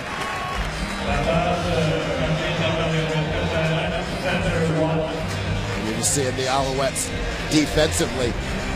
Seems like a lot of their mentality is, we're going to get enough pressure on Collaros that he's got to throw the football in a hurry. The receivers can only get so deep, so we're just going to stand at depth and come forward and make tackles. Mason Barnes and Andre Dury are the wideouts here. Collaros now going down the sideline, and it is caught. Spencer Watt down the sidelines, looking to make amends for that drop on the last possession. This time Zach Collaros gets a little bit of time for this play to develop. Makes the Alouettes pay. Look at all the red jerseys up at the line of scrimmage. Means you're not getting a lot back in coverage. Spencer Watt gets a step on Gerald Brown. Biggest play of the day for the Argos. 40-yarder. Spencer Watt back-to-back catches after that drop. Out of the red zone again. Collaros takes it himself. Zach Collaros is going to score. Touchdown, Toronto. That's a great call by Marcus Brady. Well, Zach Collaros, and we haven't seen really any indication of it today because he's been under siege all day. But his ability to run the football is what separates him from so many other quarterbacks. And there you see his OC on the right, Marcus Brady, the former Alouette offensive coordinator. You see Andre Dury coming across. Dury's going to fake that he's taking the direct snap. Now this is something you got to remember. Argos haven't shown this with Ricky Ray. No offense to Ricky, but that play's not in the playbook. Something new that Zach Collaros can do that other teams, particularly the Alouettes on this day, wouldn't be prepared for. It's taken a long time since the first quarter on Tuesday, since the Argos have found the end zone. Here with 5:12 to go in quarter 3, a 3-play, 67-yard drive. 2 Spencer Watt catches and Collaros finishing it off. And that may be a little bit of a sign of things to come, whether this week or in future weeks, as it appears Zach Collaros is going to be at the helm of the Toronto Argonauts offense for the next few weeks, is starting to add some wrinkles to the offense that may not have been there before that suit his skill set. Well, his skill set when he was in high school, his team went 41-1 when he was a high school quarterback. He wasn't a quarterback, though, at the beginning. He was a receiver and a running back. His hero growing up was not a quarterback. It was Deion Sanders. His guy that he likes most in football right now happens to play university football. Johnny Football, Johnny Manziel, last year's Heisman winner. You know, he kind of laughs about the fact that a college kid is his favorite athlete right now, but he says he likes his in-your-face style. Well, Collaros put it in the face there of the Alouettes, and suddenly the complexion changes again. Back to an 8-point spread. Carrier back. Loads of time, and maybe now we're starting to see these offenses start to gain some traction. Well, Prefontaine, just one of those days. Even the ball isn't staying on the tee.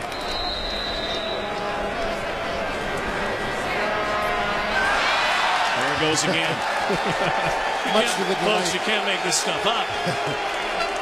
It's that trick football. So they'll pin it.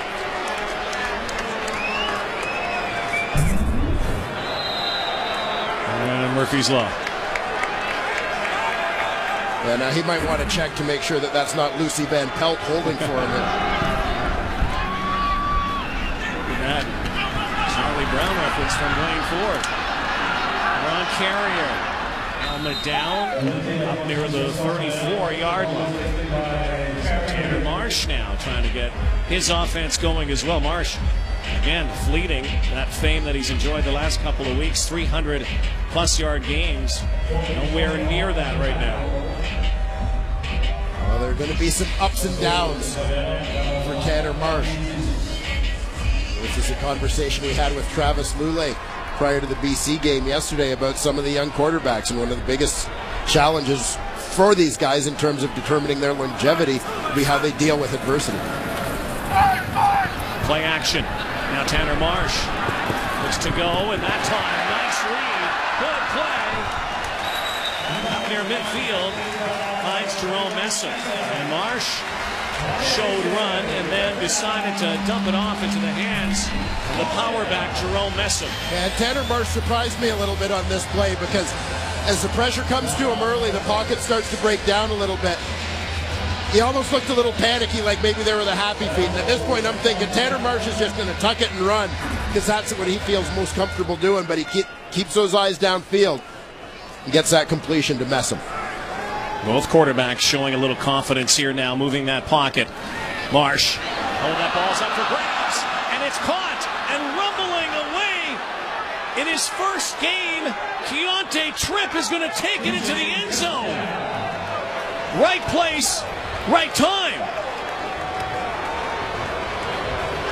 How quickly things change in the Canadian Football League. Oh my goodness. A turnaround like you've never seen. Now the Alouettes will want to see this to see if Marsh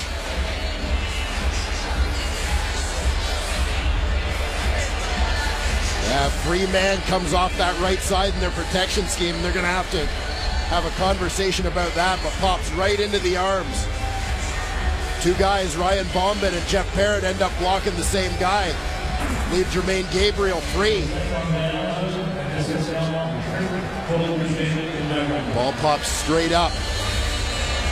Doesn't matter whether it's a fumble or an interception. It's a touchdown for Keontae Tripp.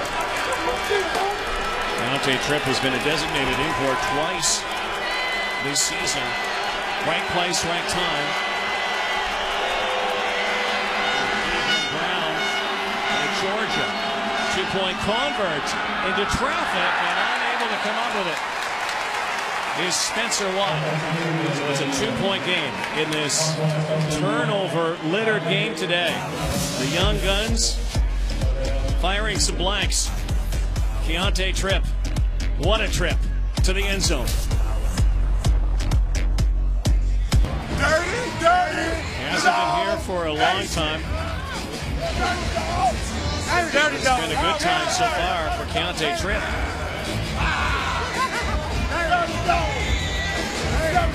That's the former Georgia Bulldog. Scores his first CFL touchdown. Pulls Scott Milanovich's Argonauts within 2, and some may question that decision to go for 2, given the amount of time left in the football game. You may think it's early to take that gamble, but in a relatively low-scoring game,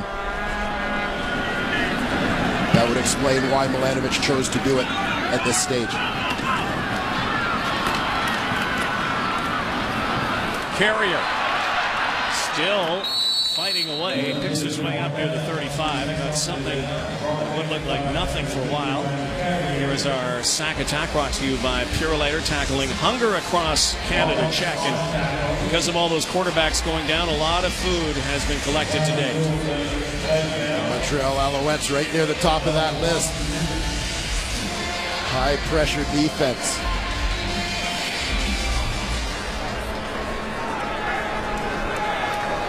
Brandon Whitaker on the sidelines in front of John Bowman.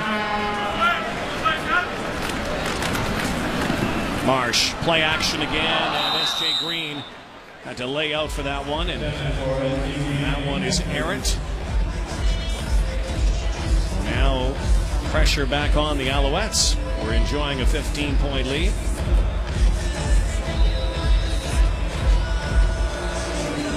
It's evaporated to 2 here. We still have 3 minutes and an entire quarter to play.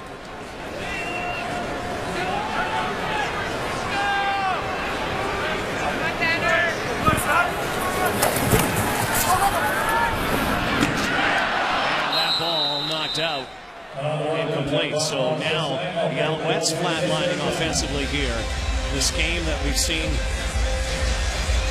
2 turnover touchdowns, almost a third.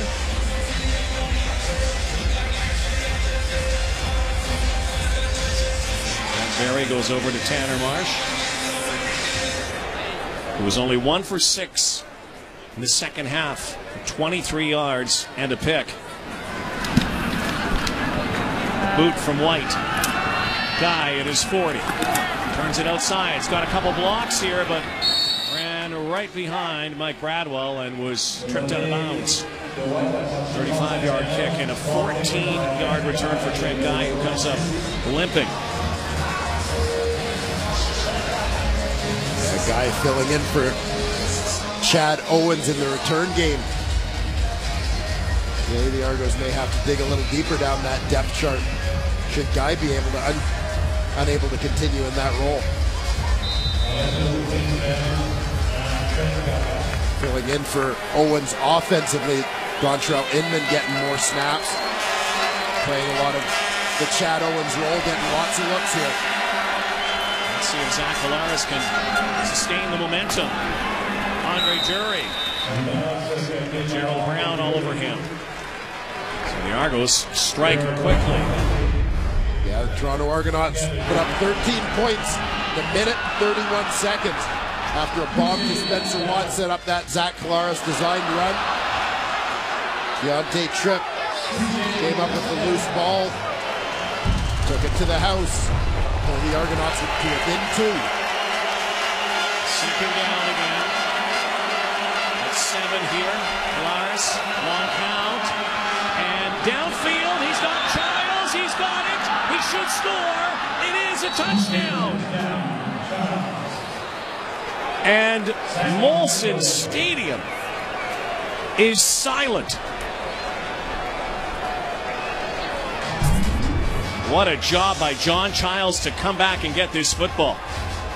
And you see John Childs is going deep here all the way. Zach Collaros, that's his primary guy. Chip Cox widened with him, but nobody ran deep with him or got hands to slow him down.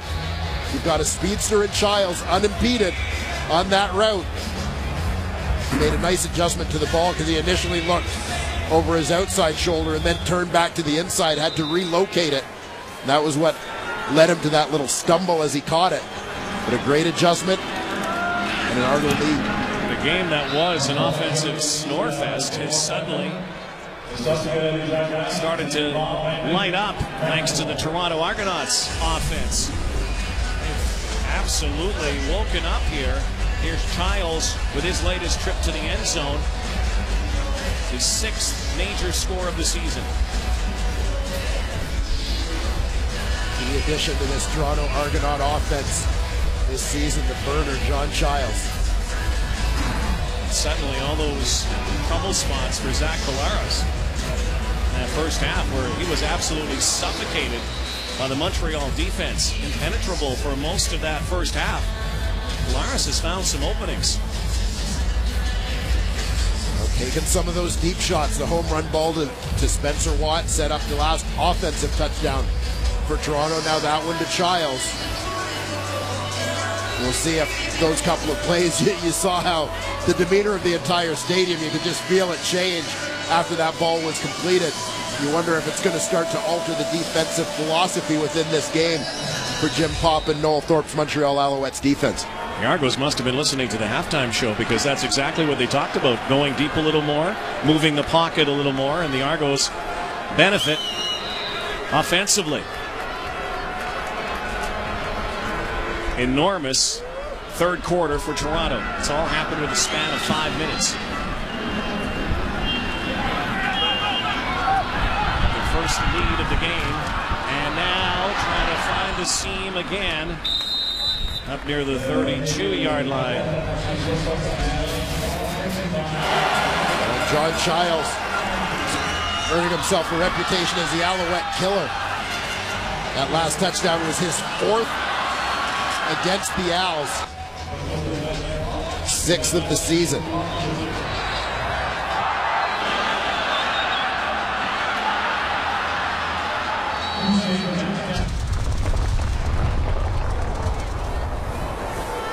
So a devastating quarter for the Alouettes. They now find themselves in arrears by 5 points. That was a tough toss that time for Terrell Sutton out of the backfield, as Tanner Marsh now facing his struggles at quarterback. When you look at this rapid turn, 5.5 minute span, the Alouettes have gone from being up by 15 to being down by 5. Third quarter has certainly been a struggle for the Alouettes all season. Minus 34 on point differential. There's a good toss in the far side. Right at the first down marker, S.J. Green took a lick. That's okay, he's up. Clock draining down to 20 seconds here. And the Owls glad to escape this third quarter. Handful of big plays, completely turning the ball game. Looked for a moment after that Ed Gainey fumble recovery, and then the subsequent touchdown that the Alouettes were going to run away and hide. Not so much. There's a nice catch. Near the 45-yard line, Arlen Bruce, we haven't said his name since the first quarter. Former Argo hauls it in on the final play of the third quarter. The Alouettes are driving here. What has become a close ball game. Suddenly some offense, lots of turnovers, and again, first place in the East up for grabs. Fourth quarter straight ahead from Montreal.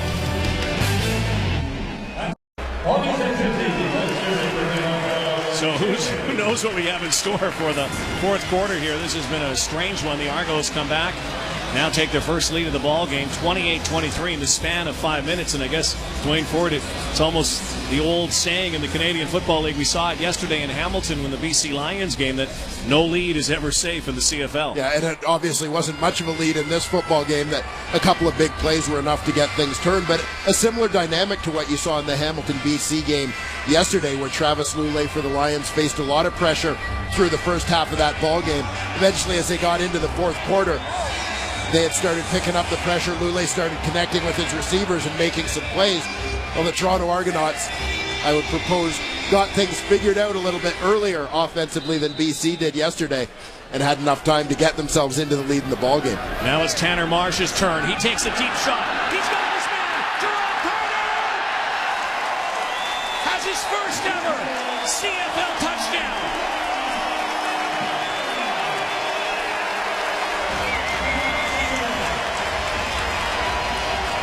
Where was all this offense in the first half?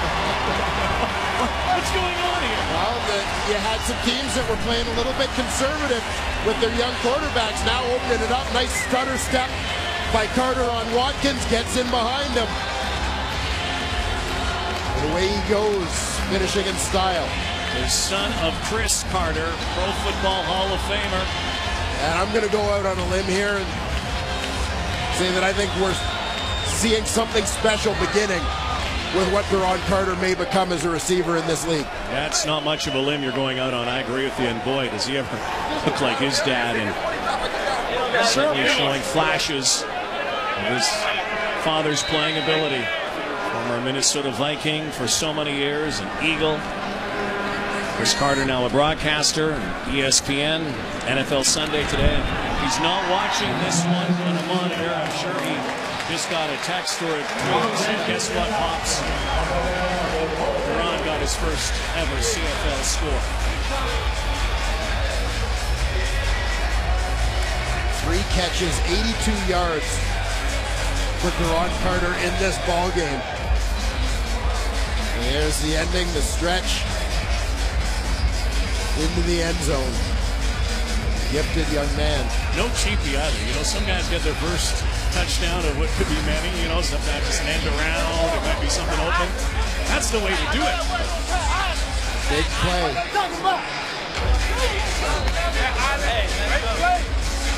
Carter came into this game 5 catches for 128 yards. Averaging 25.6 coming in. He's averaging 27.3 today.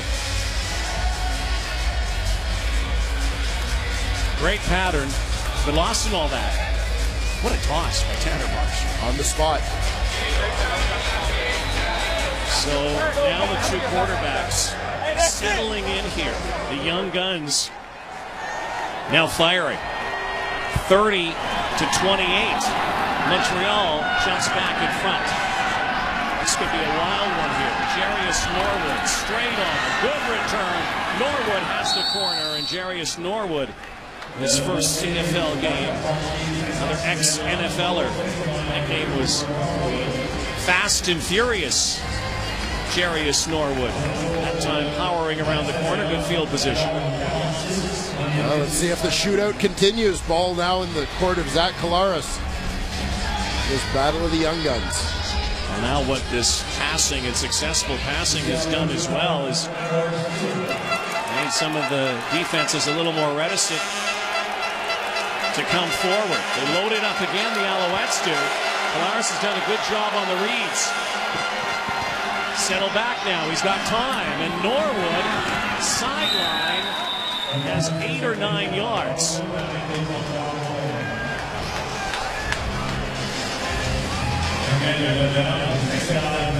And this goes back, Rod, to what we talked about early on. You want to get a pressure team out of their pressure package. It's that high-risk, high-reward defense, right? You got to make them pay on the risk side by making some big plays. The Argos completed some balls behind them.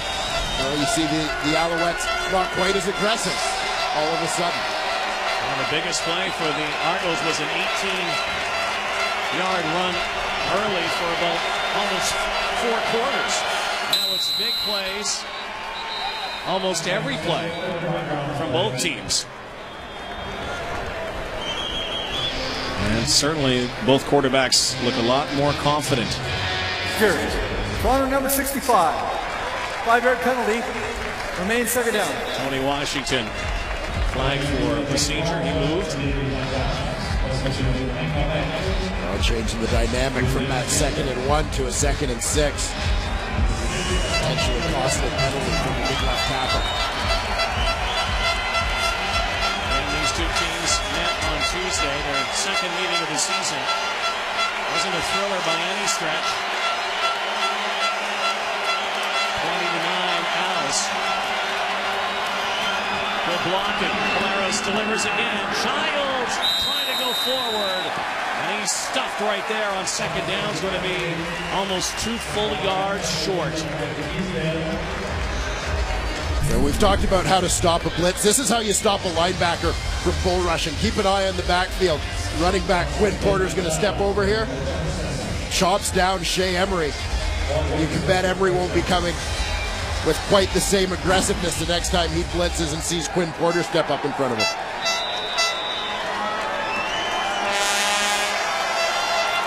Argos will pick it away. Prefontaine. Alouettes will have the wind here in this 4th quarter. Carrier, cut back. There's about a 6 or 7 yard return. Lots of ball game left. Last quarterback with the football here today may win.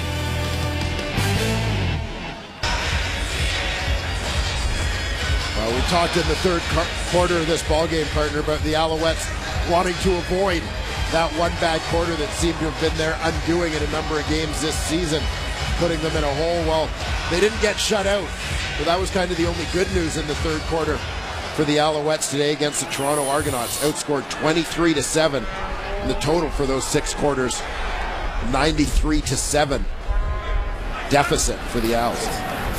Marsh gets away. No, he doesn't. And once again, Jermaine Gabriel getting a lot of time coming off that edge. Jermaine Gabriel, the Canadian defensive back out of Scarborough. Played in Calgary junior football. And Gabriel seeing more and more snaps defensively every week. Offensive line, the tackle blocks down, protecting the inside as he should. Quarterback has got to react to that free man coming off the edge. Predominantly been a special teams guy. Look at the sack number today, 7 in this game. Second and a long 20 yards. Marsh loading up now, decides to take off. Better go down, and he takes a hit up near the 30-yard line. Tanner Marsh had lots of protection that time, just no one home. And we'll take a look at the all-24 camera. See, even at this speed, we can't find an open receiver. No way Tanner Marsh was going to with all that traffic. Everything is covered up, every receiver downfield.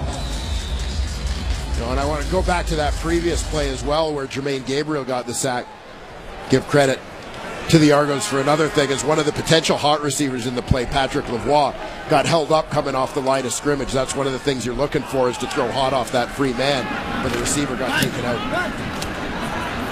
Sean White, Trent Guy coming forward. Another good start here for the Argos offensively. They trail by 2. 11 and a half minutes to go in Montreal.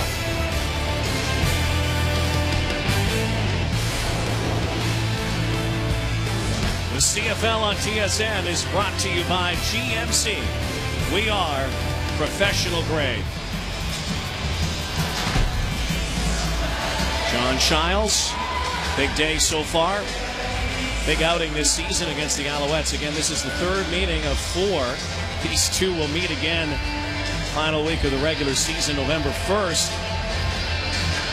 And that also could have a lot of determination in how Montreal, Toronto, Hamilton potentially. Looks like the 3 playoff teams in the CFL East, barring something unforeseen in the final half. The way it's going, we could have a huge traffic jam. Even after today, a Montreal win, we have a 3-way tie. Then the Argos again. And Andre Dury plays hot potato. And Dury runs basically what comes out looking like a flat route behind the line of scrimmage. It's just a variation on the hitch screen. A couple other receivers blocking in front of him. They had that blocking set up, but Dury unable to squeeze that football. Second again and 10. There goes Polaris again, changing the play. Alouettes loaded up. Here they come. Polaris has to let it go over the top. Crossing pattern underneath. Dontrell Inman. Watched by Gerald Brown. It's a first down. Quiets the stadium again. The Argos have been going hurry up here as well. Yeah, keep an eye on the running back. Norwood's going to step across to help out on that pass protection. And that allows Zach Collaros to step up. Inman threatening deep before making that break to the inside on Brown. Suddenly, both young quarterbacks finding some rhythm. Off the left side is Norwood. Jarius Norwood, tackled by Jeff Tisdale and Chip Cox. Half the first down yardage inside the 40-yard line. Dontrell Inman made the catch on the previous play. Now he contributes without the football. He's going to come in to get the crack block.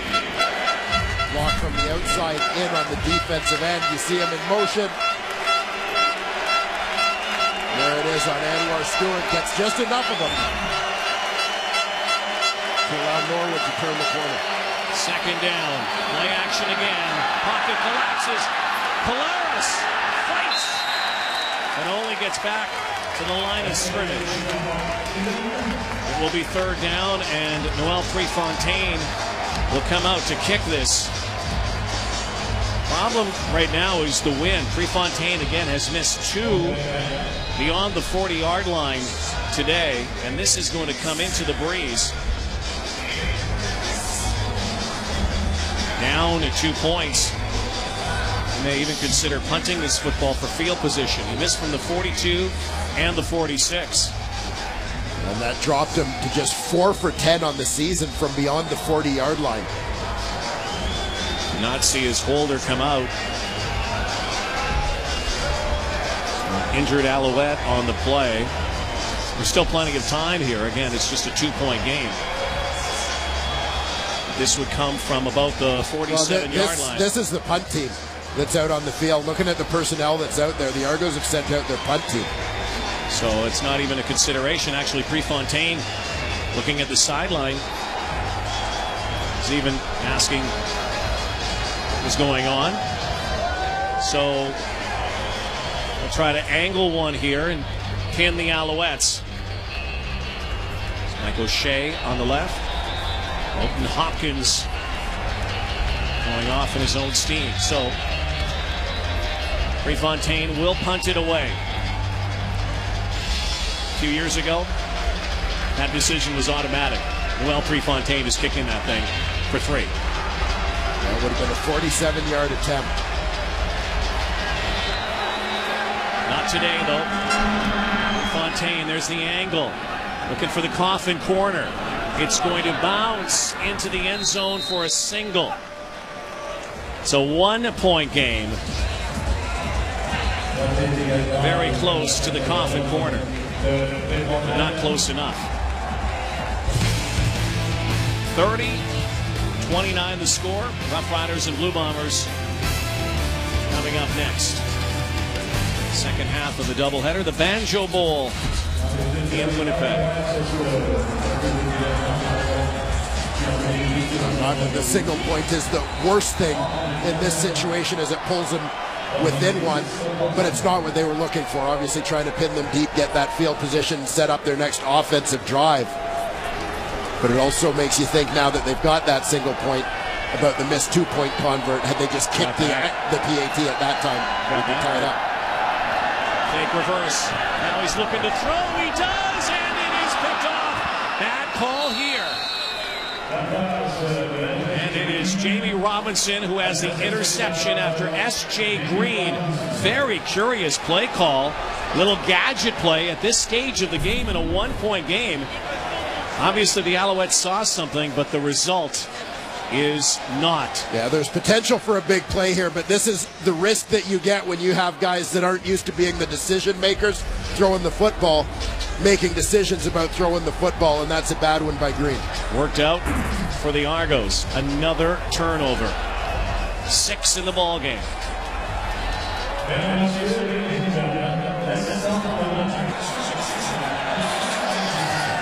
If it works, you're a genius. If it doesn't, the other side of the coin. And there's Patrick Lavoie running down the numbers, and he's open down the hash mark in the middle of the field. But S.J. Green, first of all, it's going to be a tough throw for anyone other than a quarterback to make, and make on time. Pressure in his face, and Tanner Marsh is wondering what went wrong. S.J. Green knew as soon as he threw that, when he was off balance, there's a throw that never should have been made. So the Argos get it back. Polaris sidearms it up to the 50-yard line and brought in nicely. Andre Dury, he'll move the sticks again. This has been one of those very unpredictable games. You don't know what's coming here. Argos kick it away, single point. Didn't work out. They get it back. Might work out again. And the big question mark that kind of looms over this entire field is turnover. And there have been a lot of them.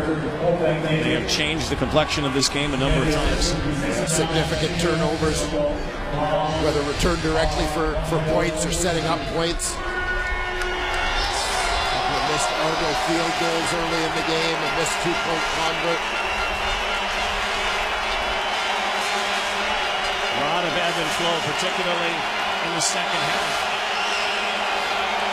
Turns of momentum. Second short yardage. Dury now. Chase down. Foot race. Andre Dury taken out by Mike Edom on another good play call from the Argos. They read that at the line again, and Andre Dury picks up another first down. I like how the Argos on this play, they build off something that they've shown before. They give a crack look on this side, which leads the defense to think the play's going this way. Creates a little bit of misdirection, and you slip Dury out the backside. It's something set up by an earlier run play that we saw with that crack block by Inman on the defensive end, Anwar Stewart. Andre Dury, 6 catches, 63 yards. See him in the backfield again. 2 backs this time for Collaros. A blocking. Jarius Norwood. Meet Billy Parker. Line of scrimmage at best. Even though it's just a flat route, it's a long enough throw to give that defensive back Parker time to react and get there. Meeting Norwood just as the ball arrived. Members of our armed forces on hand today enjoying this one. Sun shines now here in Montreal. 2nd down. John Childs has been the go-to guy, so too Dontrell Inman. Collaros now, flushed out of the pocket. Looking now, decides to take it, knocked it out of bounds, and into the signage by Marco Briette. Collaros comes up, yapping with John Bowman, and once again, Noel Prefontaine. An opportunity to give the Argos the lead again.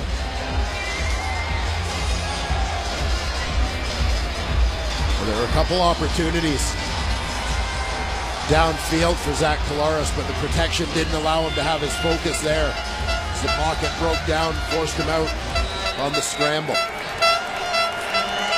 And one of those bizarre days for Noel Prefontaine in so many ways, but veterans suck it up. That is wide. On a bad snap and hold again. And Carrier is dropped for a single, so a tie game. And again, it goes wrong for the Argos field goal unit. This seems to be lack of communication there on this play. Watch what happens as Harris puts it down.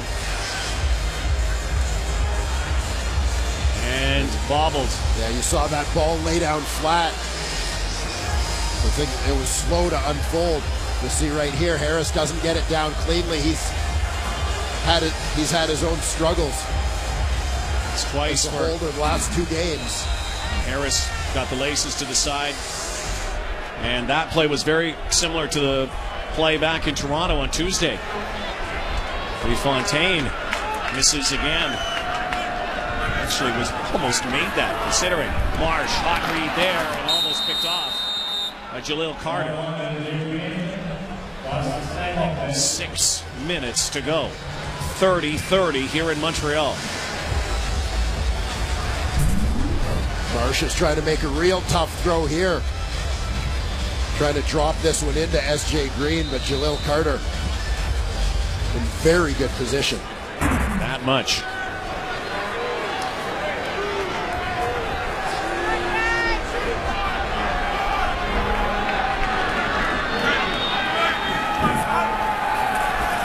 Here's the rush. Look out! Fumble football. Alouettes have it, but Tanner Marsh was just belted into next week. That was a huge hit that he took on his backside. Well, this is the corner blitz you're going to see right from the top right corner of the screen.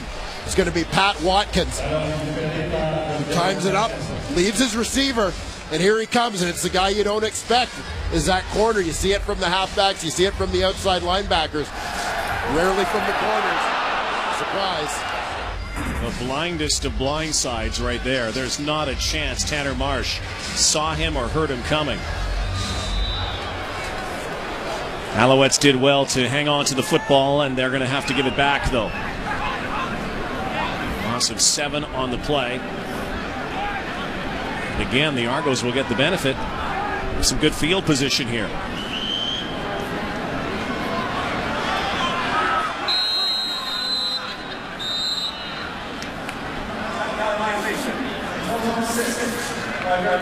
Sean White let that play clock wind down for some reason. Well, they were a man short. They only had 11 guys on the field and didn't want to risk in this territory, or any territory, being a man short and having a punt block. They had to let that time clock run down, the whistle to blow. Otherwise, if they run the guy in late, it's an illegal substitution penalty. Trent Guy off the side of his foot. Penalty flag flies. Midfield strike for Guy. Sideline, Trent Guy. Let's see what this penalty's about.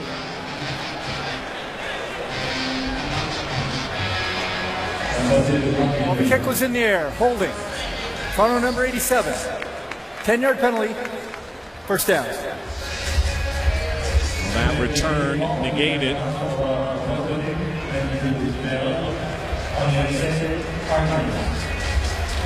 Zach Collaros has had a sensational second half of football here for the Argos.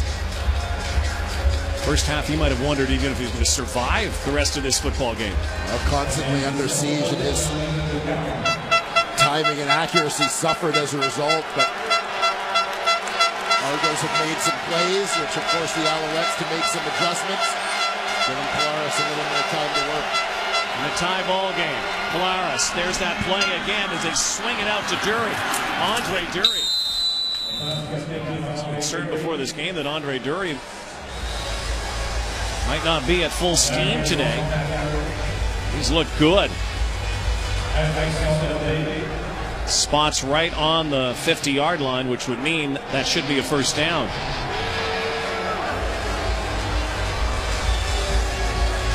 And you can also add a penalty onto that. Now to the 45-yard line.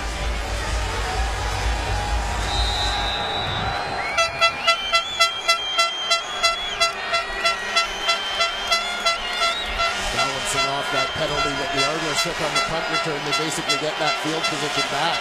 They do. Collaros. Jason Barnes.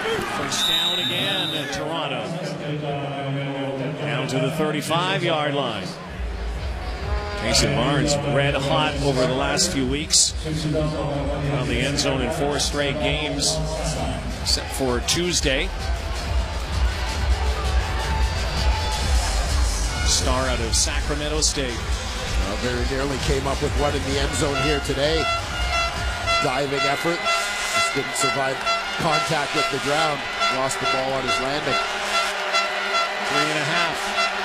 Darius Norwood. They line up in the pistol formation. Norwood pounds the ground.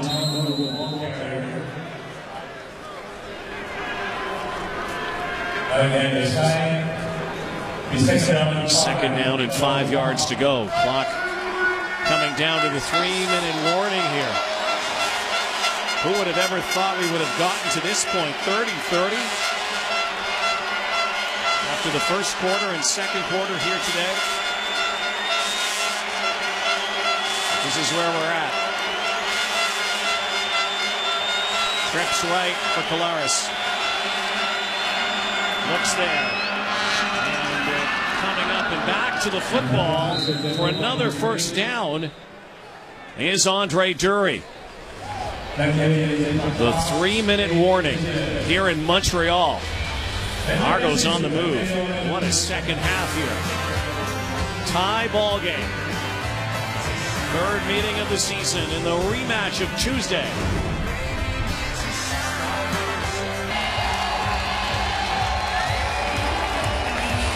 We will send you there shortly. The way it's looking here, as we said before, last team with the football might win this thing.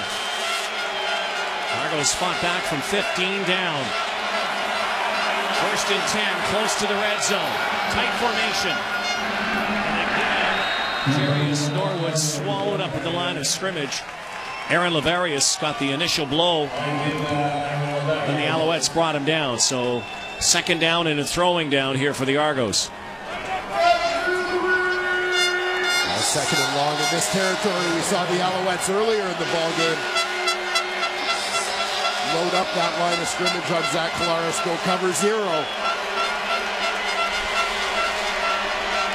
and give him an opportunity to throw that football to the end zone. Montreal Inman in motion there. Polaris fakes it, now takes it. Polaris down inside, close to the 10-yard line where he had to go for a first down. It looks like the Argos will move the chains. That was not the play, but Zach Polaris improvised and made it work. Scott Milanovich has suggested about this young man, when you're in the pocket, you're not the playmaker. You try to throw the ball in rhythm, that's your job back there.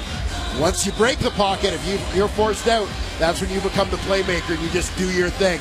That's exactly what Zach Polaris did when things broke down. 25-year-old from Steubenville, Ohio. Third start in the CFL, trying to engineer his second win. First and 10 from outside the 10. Polaris, can he get there? Great tackle from Shea Emery, who was the bane of the Argos on Tuesday, scoring the touchdown on the fumble recovery, which was the turning point. Well, this is exactly the same play on which Polaris scored his touchdown in the third quarter. Dury comes along, fakes that direct snap look, and Polaris on the off-tackle keeper. He scored last time. This time picks up about 7 yards. Under 90 seconds to go, fourth quarter. 2nd and 4, bobbled snap. Polaris has to improvise again. Inman scores, touchdown, Toronto. Penalty flag in the end zone. Will this matter? Zach Polaris, who has said that he shows his emotions on his sleeve. His coach likes that. He's emotional right now. This is going against Montreal. Legal contact on a receiver. Montreal number 12. That penalties declined. Result of the play is a touchdown. What a finish we have here in Montreal. The Argos now take the lead. Point after to come. 7-point game. A little bit of mayhem seems to be the comfort zone of Zach Polaris. Adjusting after bobbling the snap. Dontrell Inman's second score of the season. 1:17 to go, and it's Tanner Marsh time. 7-point lead, Toronto. Back and forth, punch, counter punch here in a game that had nothing of this in the first half. No, absolutely not. They both lit up, but I want you to keep an eye here on the quarterback. Polaris, he's not ready for the football. When it comes back, he's still directing traffic among his receivers, and clearly thought the center, Jeff Keeping, thought he heard that cadence and snapped the ball. Polaris fortunate to come up with it. Fiery quarterback. A guy who never says quit. That word is not in his vocabulary. Still focused on the sidelines. Impressive drive to shoot up a lot of the clock. Yeah, 7 plays, 70 yards, but as you said, the key, 8 up 3 minutes, 18 seconds on that clock. We talk about Polaris being comfortable with a little bit of mayhem, but given Tanner Marsh's CFL indoctrination against the BC Lions a couple weeks ago, he's a guy that doesn't mind a little chaos himself. Let's see if he can make magic happen twice. Look at him. Big House of Pain fan, apparently. Yeah. Bopping to the music. One might suggest Tanner Marsh has the Argos exactly where he wants them, based on what he did to the BC Lions. Carrier trying to carry it up close to the 40. So, 1:11 to go. Tanner Marsh, what is your response? Here are the numbers. Under 50%, only 178 yards, the 2 picks, the 1 touchdown. But remember, he threw 4 picks against BC and still somehow engineered a magical win against the Lions. Right now, he's got to drive his team down for a score to tie this game and send it to OT.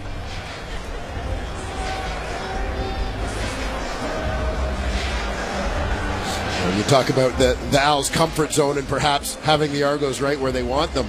Look at the Alouettes coming into this game with 4 victories. 3 of those 4 wins, they trailed in the fourth quarter. The comeback has kind of been their thing, their formula for success. We'll see if they can pull it out one more time. Has been an awkward season for the Alouettes in so many ways. Area territory they're not used to. Jim Pop did not want to be on the sidelines. That's where he is now. He hired Dan Hawkins, fired after 5 games. No one thought Anthony Calvillo would have the start that he had, nor the concussion. Jamel Richardson out. There's so much adversity, more adversity in this season, I would argue, than the Alouettes have faced in the last 5. Yeah, I think that's very fair. And obviously the biggest issue is the status of Anthony Calvillo right now. One of the faces of the league, let alone the face of this franchise. Just joining us, Calvillo joined us in the first quarter and still having symptoms of the concussion, not right still. Possibility he could rejoin the team before the end of the season if things are correct. Now Tanner Marsh, the engineer, another comeback. There's a start. S.J. Green. I would suggest that might be the guy that the Argonauts are going to focus on here. S.J. Green, the most dangerous receiver. Marsh answered the Argos quickly last time, though, with that touchdown to Duron Carter. Now he hurries up here. Clock ticking to a minute to go. 7-point game. Marsh, now no one there. Can't find anybody. Decides down the side. He's got Jerome Messa to the 30, the 25. A penalty flag on the tackle, and this will push the ball even closer. Somehow Tanner Marsh was able to find Jerome Messa, who was wide open on the sideline. Again, it's the poise of Tanner Marsh as all hell is breaking loose around him. Young man keeps his eyes downfield and makes a play. Legal participation, Toronto number 6, 10-yard penalty, first down. Marcus Ball, who had been out of bounds, then came back inbounds. You can't do that. There he is right here, out. So Ball is out of bounds. He can't come back in and get involved in the play, and you see him get in on the tackle. So the Alouettes have plenty of time now, and barely ate up 15 seconds. They're now inside the 14-yard line. Marsh, far side, Brandon London. He's out of bounds. Back foot hit the sidelines after that hit. Crowd premature here. The long toss by Tanner Marsh. London thought that he was sprung free. Here it is here. You see the official right in position. Right there. There's that right foot. Officials right on the left 48. Edge of your screen. Reset the clock here to 48 seconds. It's going to be second down. The Alouettes do not have to score to get a fresh set of downs. They can get it down to about the 3 and then can go first and goal again. But time's ticking down. They don't want to mess around here. They need the score. Tie this thing up.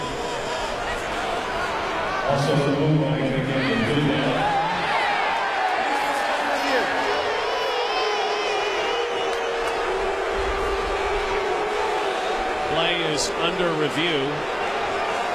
But this will not take very long at all, as we just saw.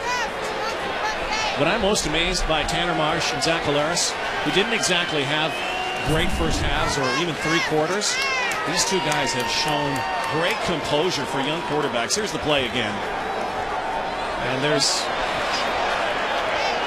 the right foot. London's foot. Clearly, this angle will show it even better. The crowd sees only the top of the foot from this side. That's why they're... And he right there, his step. And then you heard the crowd as they saw our replay as well up on the big screen. Clearly out of bounds. Yeah, young quarterbacks in the frying pan shouldn't be this cool, should they? Well, it's the kind of mentality, the mental makeup, mental toughness. That's what makes you believe that these guys have a chance to be successful. We know that they've got the physical skills to get to this stage. After review, the ruling on the field stands. Montreal ball, second down.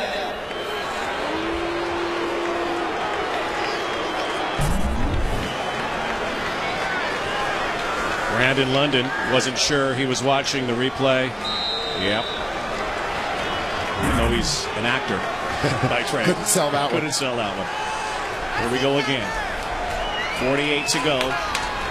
2nd and 8. Marsh wants to go himself. Bad decision. Terrible decision from the Alouette quarterback. I'm not sure that was his decision. Is banged up and going to the sideline. His initial glance, it looked like a called quarterback draw. But I think it was a little bit predictable at that moment. So, well, this is ball game. 3rd and game. They have to get to the 3 to get a new set of downs to the end zone to tie the game. This is it. Argos loaded up. Here they come. Marsh going to the end zone. Double coverage. It's picked off. Alonzo Lawrence will end it. There is a penalty flag at the 4-yard line on the far side of the field. Hang on here. And Patrick Watkins doesn't look all that pleased. He does not look. Hang on. This is not over. They may get new life here. After the interception, major foul, face mask, Montreal number 25. Toronto ball to 25, back half the distance to the goal line, 1st down. Well, it won't matter now.